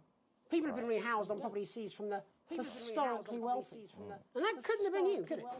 Look, And that couldn't have been you. I worked hard to be here. I built this from nothing, and I deserve to be rewarded for that. And I deserve to be. Would you say you worked harder than, say, a farmer or a care worker? I don't know. But if people are taking something from my music, choose to value it, buy it, who's to say I don't? And no one can take that away from me. Who's to say I don't? And Not even to help, say, vulnerable children? Mr. Cheese Slice. Mr. Cheese Slice. What is it you're trying to say? I just don't understand where you've placed yourself politically. I mean, is it ideological or is it tactical? Well, it's more of Or like... maybe it's hereditary. Well, it's more of like... Stop trying to tie me in knots with your words, Jeremy. Stop trying to tie me in knots with your words. I let the music speak for itself. I let the music speak and the people agree with me. And the people agree with me. Well, that remains to be seen. But you have given me a very easy segue out of a conversation that I promise you was much more painful for me than it was for you. So here he is with his hit song, Mrs. Lovelow's Tears. Oh no, I'm going to do something a little different. It's a new single I've been working on. Oh, so this is unapproved, is it? Yeah. You love it? Excellent. Don't worry, we've got a state-of-the-art censorship system. What's the worst that could happen? So here he is with a new song. Aren't we lucky? It's Jesus! First, you're gonna pay up. You're gonna pay back.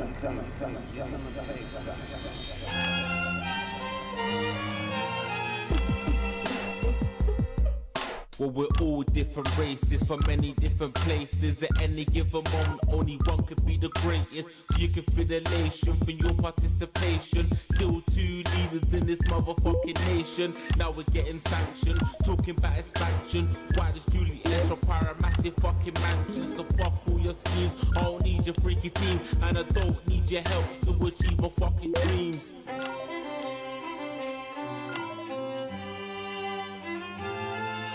So don't make a fuss when you find you're one of us. Yeah, every single one of you's a bit Jesus. And you can call me crazy, cause no one ever pays me. But I won't waste a lifetime being motherfucking lazy. I may be inventive, my taste may be expensive, but why would I get out of bed with no fucking incentive? Although it's contravention of your obvious intention, I like to eat a little of the fruits in my invention. You make us the same, but we're not all the same. All our dreams, all our schemes, all our means are not the same. The best of the praise of the press of the wave, cause we're only equal people when we're motherfucking slaves. Take this fact, gonna stain it red, gonna slam it into Peter Clemmer's motherfucking head, cause he's thick as shit, he's got a job he's unfit for. It's time to spawn a couple with a motherfucking pitchfork.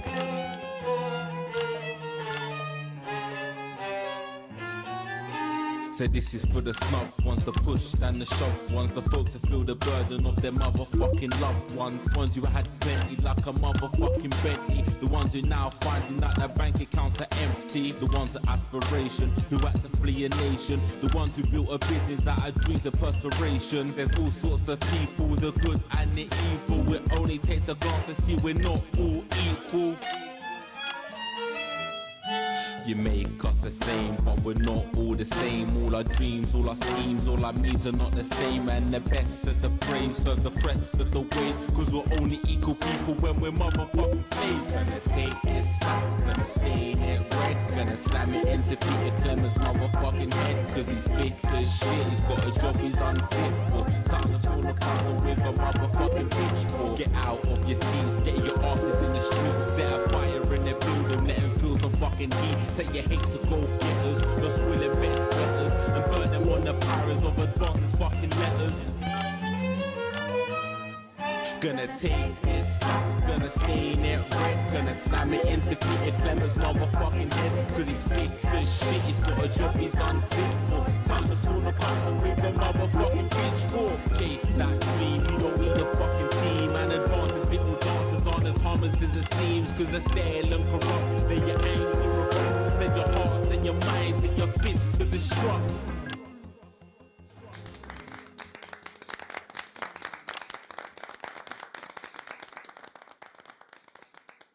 Jesus there with his new song. Thank you so much for joining us in the studio. I'm sorry. I may not agree with you, but I'd just like to offer you an apology. I've just been told that there was some kind of issue upstairs, and an attempt was made to censor some of your notes. What? Are you joking? I'd just like to say to you and everyone at home that this was a mistake. This is absolutely ridiculous. I cannot believe this is absolutely ridiculous. Here at the National Nightly News, we pride ourselves on remaining neutral, unbiased, and independent of any outside interference. You have my word. We will never censor ideas. Back to you, Megan. Well, a bit of dangerous language there. Sorry about that. Well, thank you to little Jeremy Donaldson for providing our culture spot. Coming up, we'll be speaking to a couple of familiar faces about their upcoming dramatic outing. Don't go away. We'll be right back after this.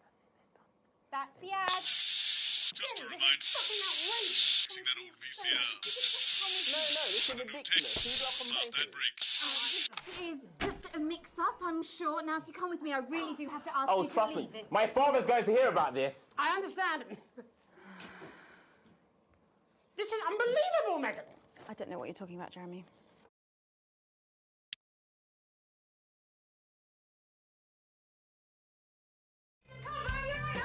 Compete in the trivia round.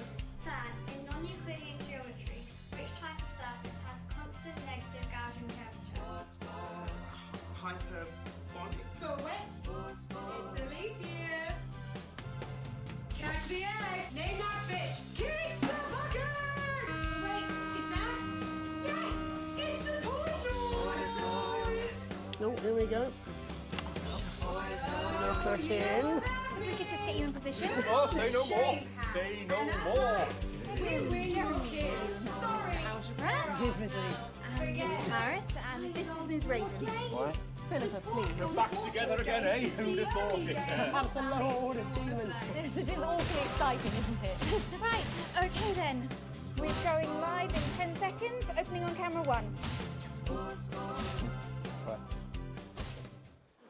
5, 4, 3.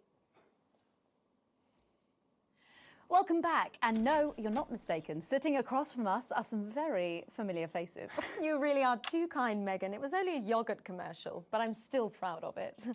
Here to talk about his new show, we're joined by National Treasure Tommy Harris, the National Theatre's Philippa Radin, and National Deficit Jeff Algebra. It's so lovely to have you all.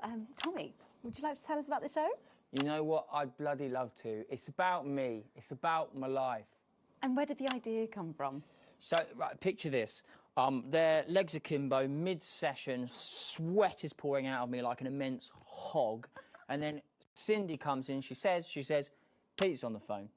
That's Peter Clement, the Prime Minister. Yeah, Pete's actually a really good mate of mine. Oh, is he really? Yeah, no, he comes to training sometimes. He's actually a pretty good goal sweeper. Anyway, so, Pete, he says, Toby, he thinks my name's Toby, see?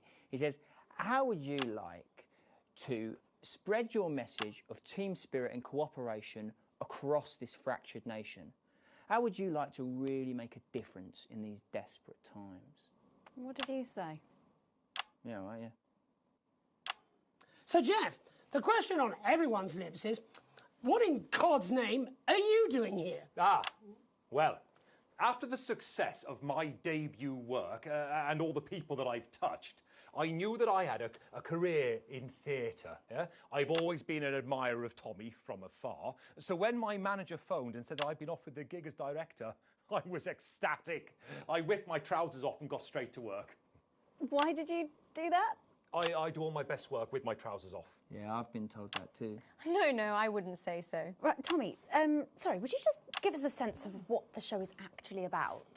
It's about how hard it's been for me and some of the struggles that I've faced. It's like really getting to the heart of how tough it is to be me. I call it Tommy Harris, Jesus, that was hard. It's catchy. We actually have some clips of the process of the show. Would you mind telling us what's going on here? Yeah, so the show is built around two things that are very important to me. It mixes scenes from my life as well as epic fantasy retellings of scenes from my life. But Dad, you promised you'd come to my graduation. I'm sorry, son, but you're an embarrassment. But Dad, you promised you'd come to my graduation. Back, demon! Back to the hells! Wow. Philippa, what's it been like co-starring with Tommy Harris? I've always dreamed of treading the boards at medium-scale regional theatres, Megan. And for once, this show really gives me something to sink my teeth into. What's different about this show, then? Tommy, Mr. Harris's show really lets me show my tremendous range as an actor. I've always suffered from typecasting, forced to play the same tired characters in every god-awful yogurt advert or god-forsaken soap opera or, God forbid, a pantomime. But, you know, this show has really let me just go there.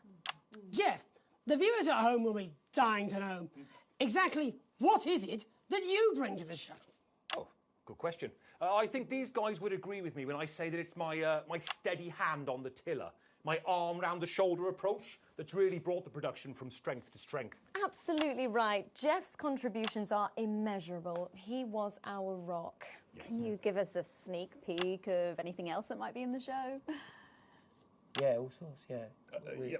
We've got lots of exclusive first-hand experiences of Tommy's time in the underground sports board scene. And some epic fantasy retellings of Tommy's time in the underground sports board scene.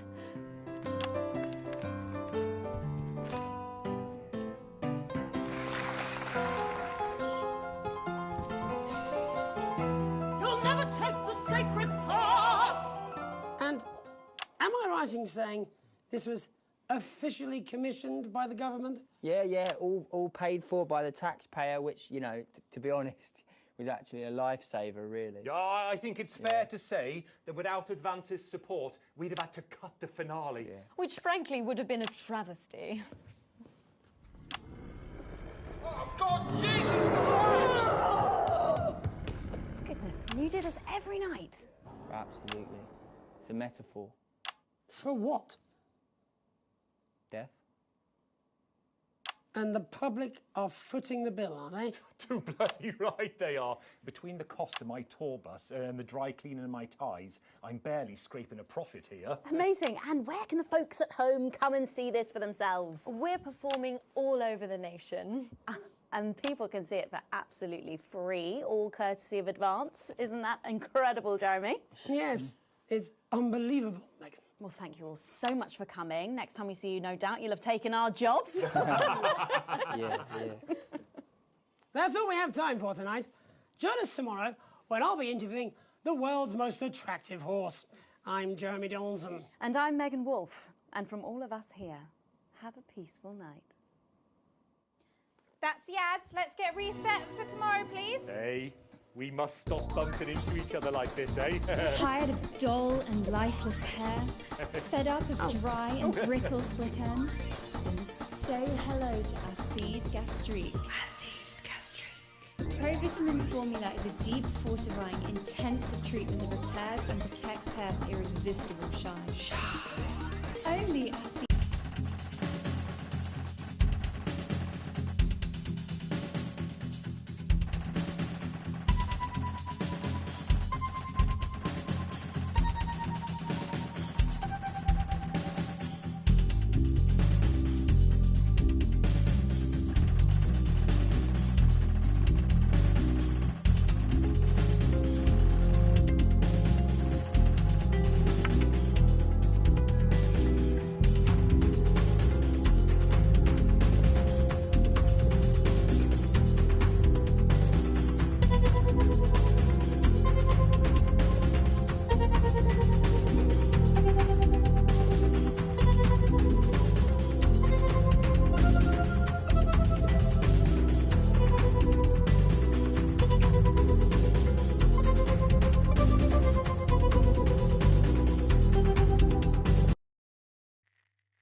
You're working on it.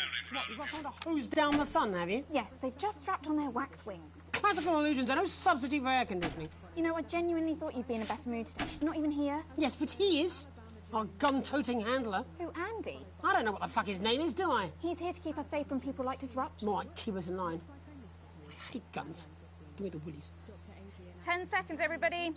So, have we got any actual real news tonight? Well, the world's on fire. That good enough for you? Going in 5, 4, 3. Good evening. I'm Jeremy Donaldson. Our main headlines tonight. Siege mentality. The World Council today established a military blockade to enforce the unjust and punitive sanctions now entering their 10th week. In a statement from team headquarters a short time ago, Prime Minister Julia Salisbury issued a commanding response to this unprovoked escalation. Ever since these illegal sanctions were imposed, we have gratefully relied upon trade and aid from our worldwide friends who, like us, refuse to recognise their legitimacy. Today's escalation, however, is nothing short of an act of war. We call upon our international allies to condemn this blockade absolutely, and we warn aggressors to this country that we are neither meek nor defenceless. Thank you. Popping the question. Sickly striker Johnny Handsleeves has finally asked his long-term partner to marry him. With his girlfriend Tiffany Lamore standing by him during his long illness, it seems Johnny may have finally turned a corner. Now, as this candid photo shows, it seems he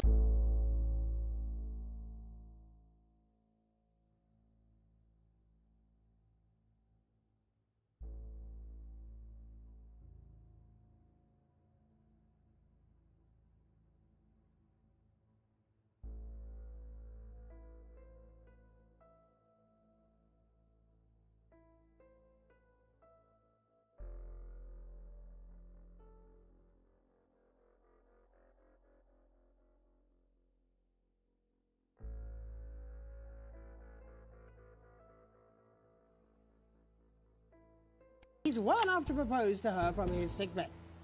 According to a source close to the couple, Tiffany was delighted that her poorly partner wanted to become her happy hubby.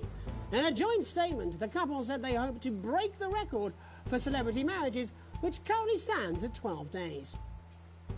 In it to win it, exciting news from Advance today with the announcement of a new monthly prize draw for all team membership card holders.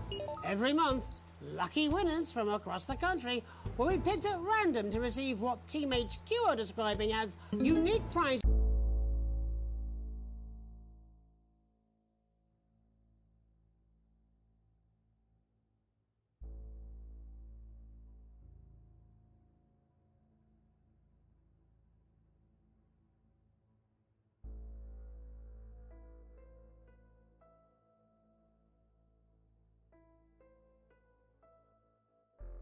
Is worth more than money used to be.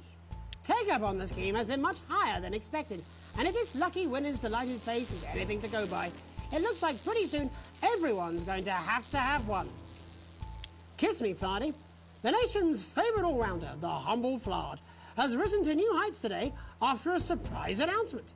The news that Flard fans all over the territory have been waiting for is finally here. In a statement met with universal delight, Remington's Fist unveiled the next chapter for that faithful family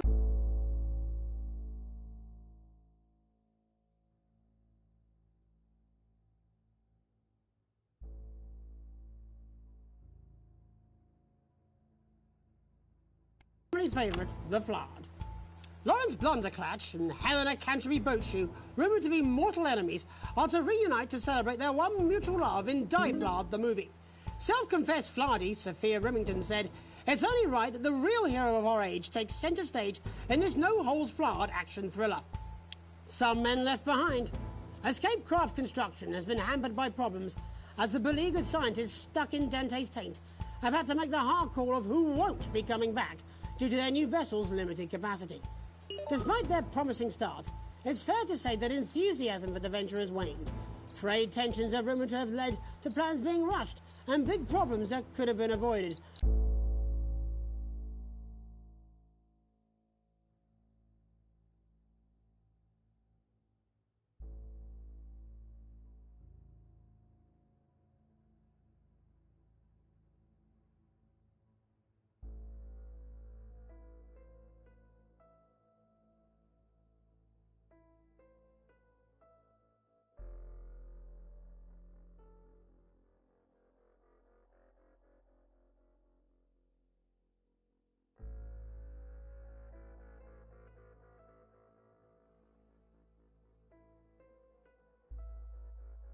By just simply counting how many of them there are.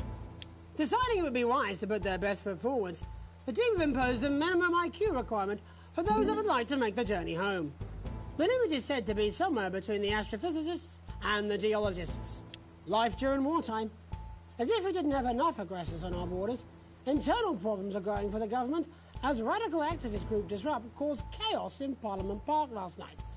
Scuffles broke out after the protests, resulting in multiple arrests and the injury of 3 community cohesion officers.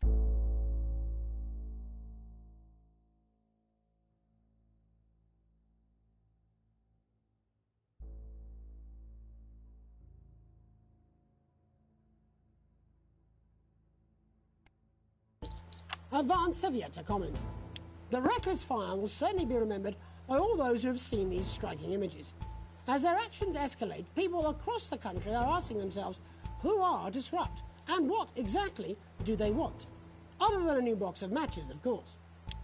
All this, and I'll be talking to some people with fascinating medical conditions, as well as one of the contenders in this year's Feline Football Championship and her proud owner. That's all up on tonight's National Nightly News.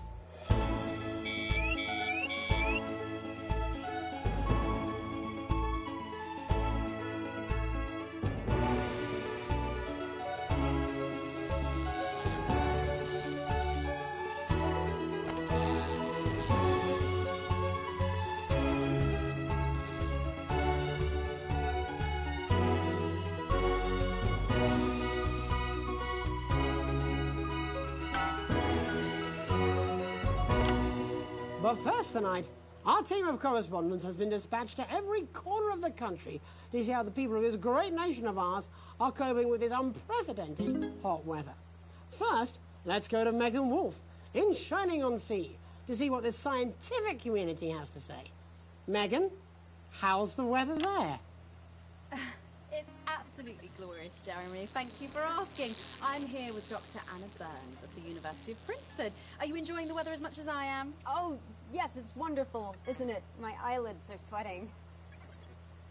And you're part of a team carrying out a study into just what's causing this unbelievable heat, is that right? Yes, that's correct. Yes, we want to be able to reassure the public once and for all that there's absolutely nothing to worry about and that they can enjoy their sunstroke and fossil fuels in peace. You sound very confident about that. Oh, very much so. I can say without any hesitation, there's really no cause for any concern here. I've actually left my car running. So tell us about this experiment. Well, we take data from weather stations from all over the world, along with atmospheric samples, and we take all that and we feed it into this state-of-the-art computer, and very soon we'll be getting a high-tech readout of the results. Blimey, that sounds very fancy. I should just say, none of this would be possible without the generous support of Remington's Fist. This is all thanks to their unrivaled investment in our feature, and may I just say, complimentary personal anecdote. Oh, here we go. And, as expected, everything is absolutely fucked. Hang on. This This can't be right. Right, but obviously you said a second ago that everything is absolutely fine, so... Well, actually, under concern level, it just says, why, God, why? We should be celebrating these wonderful results, I think. Yeah? We need to evolve gills within 40 years. You look thirsty. Here it just says, shit, shit, shit. Look at you. This is meant to be a celebration. Can't go around looking like that. Shit, There you shit, go. shit, Much shit. better. Can I just say thank you again to Sophia Remington for providing all of this. Everyone, we don't have long. Time is running out. Running out. Absolutely right. That is all we have time for. Abandon hope and return to the forest. Abandon hope and return to the forest. Enjoy that. I'd like to thank Dr. Burns for just one opinion on the climate. The sea will reclaim us all. There you have it, Jeremy. Proof, if proof be need be, that everything is just fine. I'm Megan Wolf, here with science. Back to you. Megan Wolf there, attempting to do some actual news. Next, let's over to Robin Short, who's in Scritchford with some of the winners of this week's Team Membership Lottery. Robin? Thanks, Jeremy. I'm here in Scritchford with Gary Failsafe, a janitor at the local school, and Amelia Jackhammer, an aspiring poet. Both of you were drawn at random from those who hold team membership cards to receive this week's amazing prize. How do you feel? Filled with fervent euphoria. Yeah, good, yeah. And all that we had to do was fill in a quick form or two. Wow, that sounds so convenient. But we're all dying to know, what have you won? That's right, Robin. I've won dinner with Julius Salisbury at one of the capital's top restaurants. Ooh, swanky. And I've been invited to Peter Clement's house to help him dredge the gutter in. That's absolutely terrific. You must both be over the moon. I've written a poem about it. So, can you tell me about the moment when you first heard the news? Well, I was battling against a particularly difficult floater, probably one of the sixth formers, when the headmaster came and found me. I was involved in a similarly brutal conflict with a particularly arduous stanza. So you were both polishing turds? No, I don't like to polish them. I like to keep them intact for my collection. Oh. How unexpected. I don't polish turds. I write poetry. Potato, potato. So, Gary... Do you think Peter Clement's going to let me keep the contents of his downpipe? There's no harm in asking, I suppose. Would you like to hear one? No, thank you. Gary, when you signed up for team membership, was it in hopes of winning the lottery, or were there other reasons? I like a flutter, of course, but no, the boss said I had to sign up to keep coming into school. Very sensible. It's important to know who we're trusting around our children. Oh, I have an unpublished book of sonnets about children. Perhaps you'd like to hear one. No! Or an anthology of haikus on the death of innocence. I'd rather hear about Gary's turd collection. Really? I thought you might say that. Oh. Are you all right? Yes, it's coming. It's coming. It's inspiration, and it's delicious. Right you are. Right you are. Today on the show, there's no news. Just a man who keeps multiple poos. Yeah, this big one's my favourite. See how it's fibrous, really lovely texture. Would you encourage other people to enter for their chance to win? If it's colour you're looking for, take a gander at old Blue Eyes here. The national news lost its way when it covered some crap on a tray. Some of these are quite rare. Maybe that was unfair. And that's all we have time for today. Back to you, Jeremy. Thanks, Robin. What a lucky pair they are. And finally in this segment, it's over to Patrick Bannon, who's gone to the smelliest town in the country to see how the unprecedented weather is affecting the locals. Patrick? Hello there, Jeremy. Hello, yes. I'm here live in Grizzleford, which was recently voted the smelliest town in the country. And I have to say that, you know, in this heat, the smell really is. I mean, it's something else. Barry Lardons, mate, you've lived here your whole life. How'd you put up with the stink? Well, we're just all very proud of our achievement, to be honest with you. You can tell that look at him, proud as pun. Do you know what it's like, son, being the second smelliest town? No, I don't know, living in the shadow of Arseminster. Those smug fucks. But who's laughing now, eh? Well, not me, that's for sure. So what happened, mate? Right, the good people from Remington's Fist came in and saved the day with their factory. You're talking, of course, about the newly built Flard factory. Yeah, they gave us this big presentation on jobs and growth. But as soon as we heard about the stench, we paid them whatever they wanted to put it here.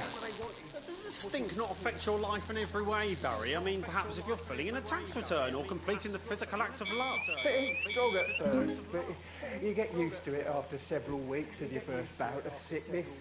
The judges were very impressed. So, what's the sickness? Oh, that's nothing to worry about. It takes a few minutes before you develop any symptoms. Now, folk are saying something about the production line and how they dump carcasses directly into the water main, but I think it's probably the fume valves on the high street. On the high street? Should I see a doctor? What are the symptoms? Well, the first one is asking stupid questions. Then folk experience a lot of inhibition. Fuck off, do they? When was the last time you brushed your teeth, this stinking old tramp? Next recording is a period of randomly bursting into song, followed immediately by delusions of grandeur. That's going to be a problem with the song of my life. Hello, it's sexy Patrick Bannon. He's wearing sexy shorts now. Oh my God, look at me. I'm like a stallion. Don't forget about that pesky power button on the fan. I should take my shirt off. You know what? I'll even let you touch me if you want. That will be the bout of undeserved self-confidence. Love the Bannon. Feel the Bannon. Oh, man. And the ennui. All that's left now are the hallucinations and unconsciousness. No, Dottie? Is that you?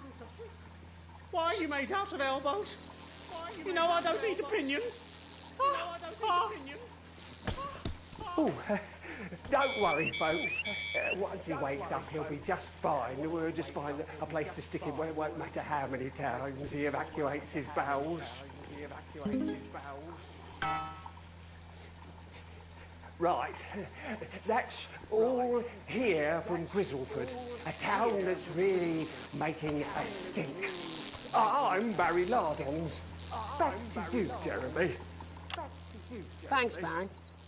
With a naval blockade being set up around our coastline as we speak, when we come back, I'll be talking to three members of the general public who appear to be here purely for medical reasons. Don't go away. Unless, of course, you've got something better to do. We'll be back after these messages. This next section features a potentially controversial guest. Advance may request some censorship if it goes too off-topic. You've done a great job so far keeping everyone happy, so let's keep up the good work. And I can't do this anymore. You say this every Friday. I've done something. What do you mean? Jeremy? My mic is stupid. These graphics are amazing, Brad. That actually looks a bit like a real tank. Oh, gee, Janet. What a time to be alive. Surely games can't get any better than this. And that sound. It's like a digital symphony, Brad. Are they playing more than one note at the same time? Up to 4, Janet. 4 notes at the same time. That's enough for a chord. But, Sophia, surely a home computer entertainment system needs games. Damn straight.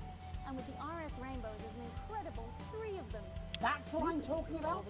Hats football? We should be doing an interview with the War Minister, or a report from Grantham Downs. Even the weather would be more fucking relevant than this. Jeremy, please. 2-player games. It's just something like to keep people's minds off things. You heard me. Exactly, which is wrong. People's minds should be very much on things. Christ, it's so fucking hot. Please take your seats as quickly as you can. I can't do this anymore, Jenny. I've had enough. That's it. This is just 10 seconds. Get over yourself, Jeremy. Why don't you stop feeling sorry for yourself for 5 fucking 5, 4, 3. Welcome back to the National Nightly News with me, your host, Jeremy Donaldson. Later, we'll be talking to the captain of the Territory's first cat football team, Professor Pumpkin. But first, I'm joined by 3 guests with some balmy bodily behaviours. Joining me is a woman who's been hiccuping for over 9 months. Isn't that that right, Miss Piercy? Yes, that's right. Yes, Yes. Tell us, what brought all this on? Well, it's all a bit of a blur, Jeremy, to be totally frank with you. So I was watching your show and I remember seeing the news about the election and it hasn't stopped since. Fascinating stuff. Also here is Frankie Steampipe. Perhaps you could explain to us exactly what your physiological foreboil is. I'm here to say it's high time people like me were respected. We're constantly overlooked in the workplace, we're whispered about on buses, and we're asked politely to leave children's birthday parties. And it's disgusting.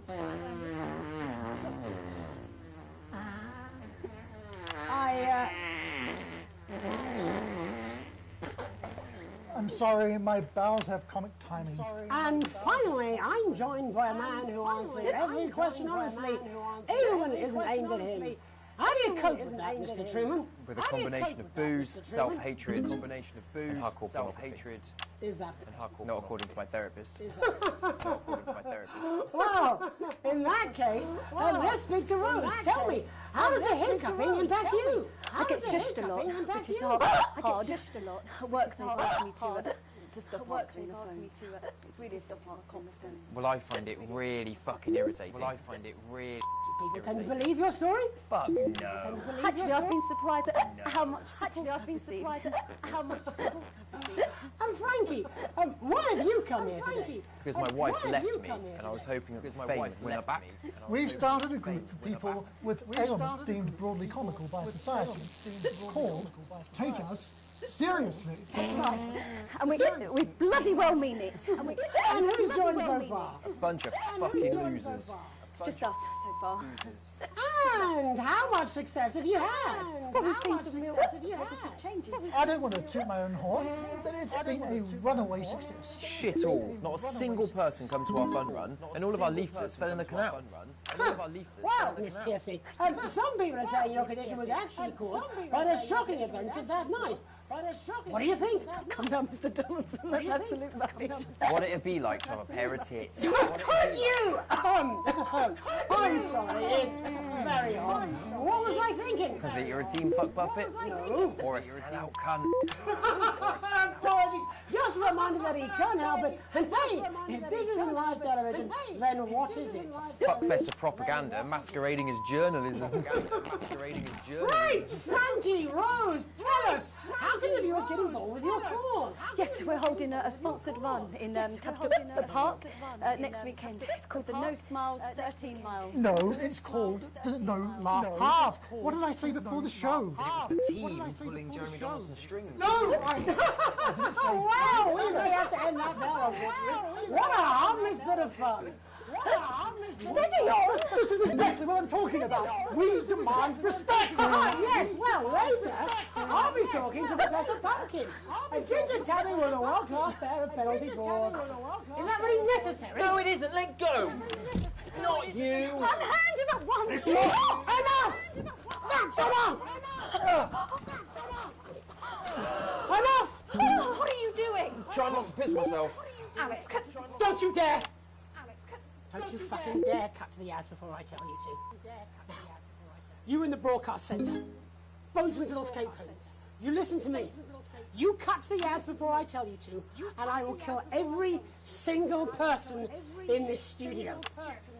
I am thinking about what I'm doing. I've been thinking about it for a long time. We all should be. Christ, it's so fucking hot in here. Do you remember when we used to do the real news? Before it was all lottery winners and bloody cat football? We are on the brink of a siege the likes of which the world hasn't seen in hundreds of years. The enemy is at the gates, and I'm stuck here talking to these three fucking idiots. I think my hiccups have stopped. You three, get the fuck out of my studio. Go on, now, go, before I change my mind. Jenny, lock the doors. Lock the doors. Yes, Jeremy. Now. Good. Yes. Now. Good. Right then. Yes. You in the broadcast centre. Alex, you listen to me. You pay attention. Now, I'm sure you've already loaded up exactly what you're going to play in the commercial, but today is going to be a little bit different. Look to your right. Yes, really. Look to your right. There is a VHS tape, and I want you to load it into one of the machines. And when I say so, and not before, you play it.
You've got about 15 seconds, so I wouldn't waste any time.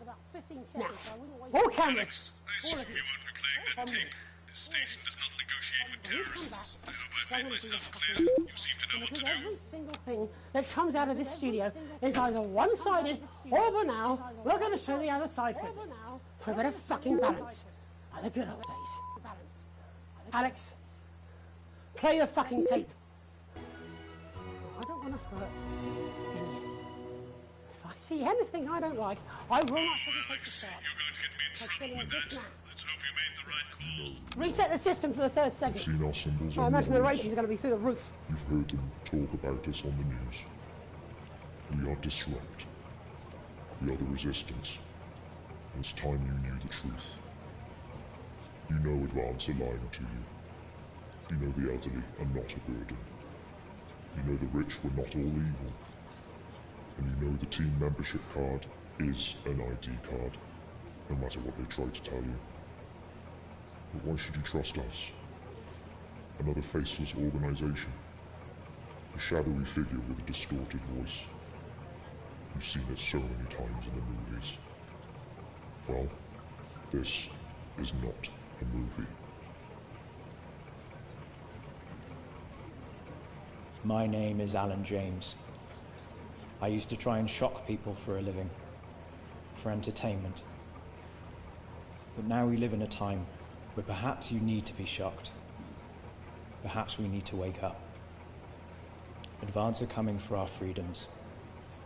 They are coming for the fruits of our labors. They will take our wealth. They will euthanize our parents and smiling throughout. They will turn our children against us if we voice our concerns. But you don't have to accept it. A great many people already won't. You can resist. You can disrupt. Find us. Talk with us. Join us. What now? It isn't hard. I don't know. We're everywhere. This wasn't what I planned. I mean, some of it was. I had speech, look. But this was unexpected. So what now, Jeremy? It was supposed to be your day off. God, please, don't do any more stupid things today. How long? How long, Jenny? You're already live. Welcome back to the National Nightly News. Joining me, unexpectedly, for what I very much imagine will be my last broadcast, are two new guests. Jenny works here at the National Nightly News and is someone I consider, well, a friend. And next to her is... What's your name? Andy. Andy's a policeman. Only we don't call him that anymore. He's a community cohesion official. Officer. Sorry? It's community cohesion officer, CCO. And how's that feel, Andy? Being rebranded? It's good. It's not about confrontation anymore. You know, the The Force had its fair share of problems. The team doesn't have as many. But it still has some. I couldn't say. Couldn't or wouldn't? I don't know what you want me to say. Christ, you're fucking useless, aren't you? We'll come back to you later. Jenny? Don't want to be on the news, Jeremy.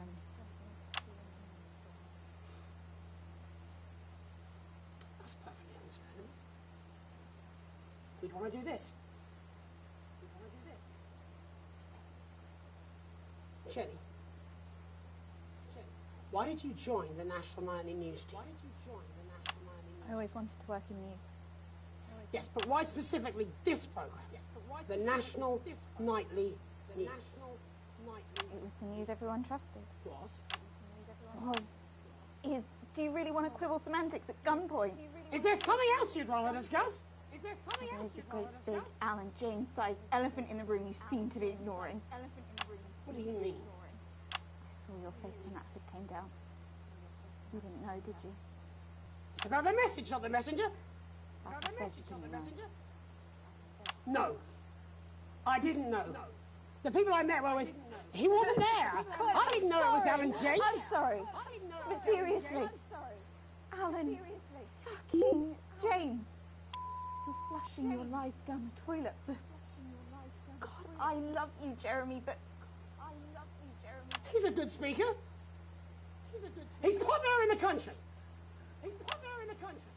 That right? Look, forget Alan James. There is still something deeply wrong. And you know it, Jenny. And you know it, Andy. And you at home, you know it too.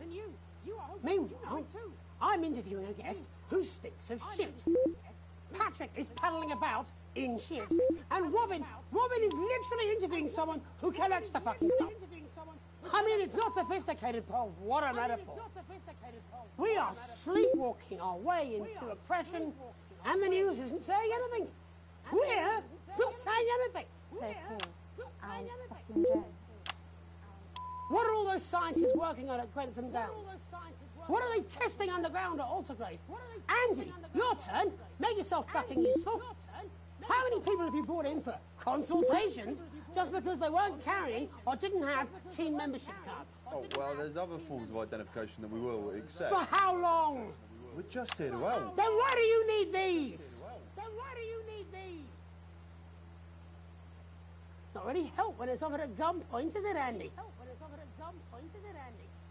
Let me demonstrate it for you. Let me help you. You read these cards with my notes on it, and you'll probably digest a fact. That'd be helpful, wouldn't it, Andy? Knowing a fact? What? I don't understand. Do you want my help, Andy? Yes, whatever you say, yes. Security are here, Jeremy. Eat it. What?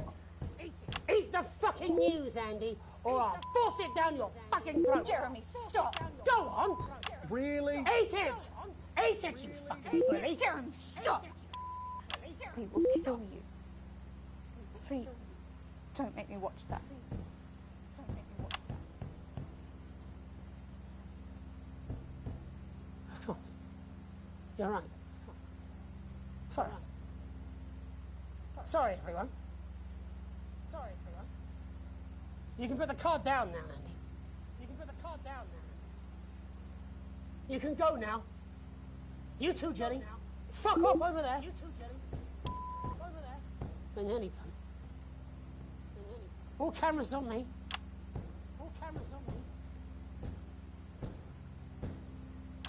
This new regime of ours is so seductive.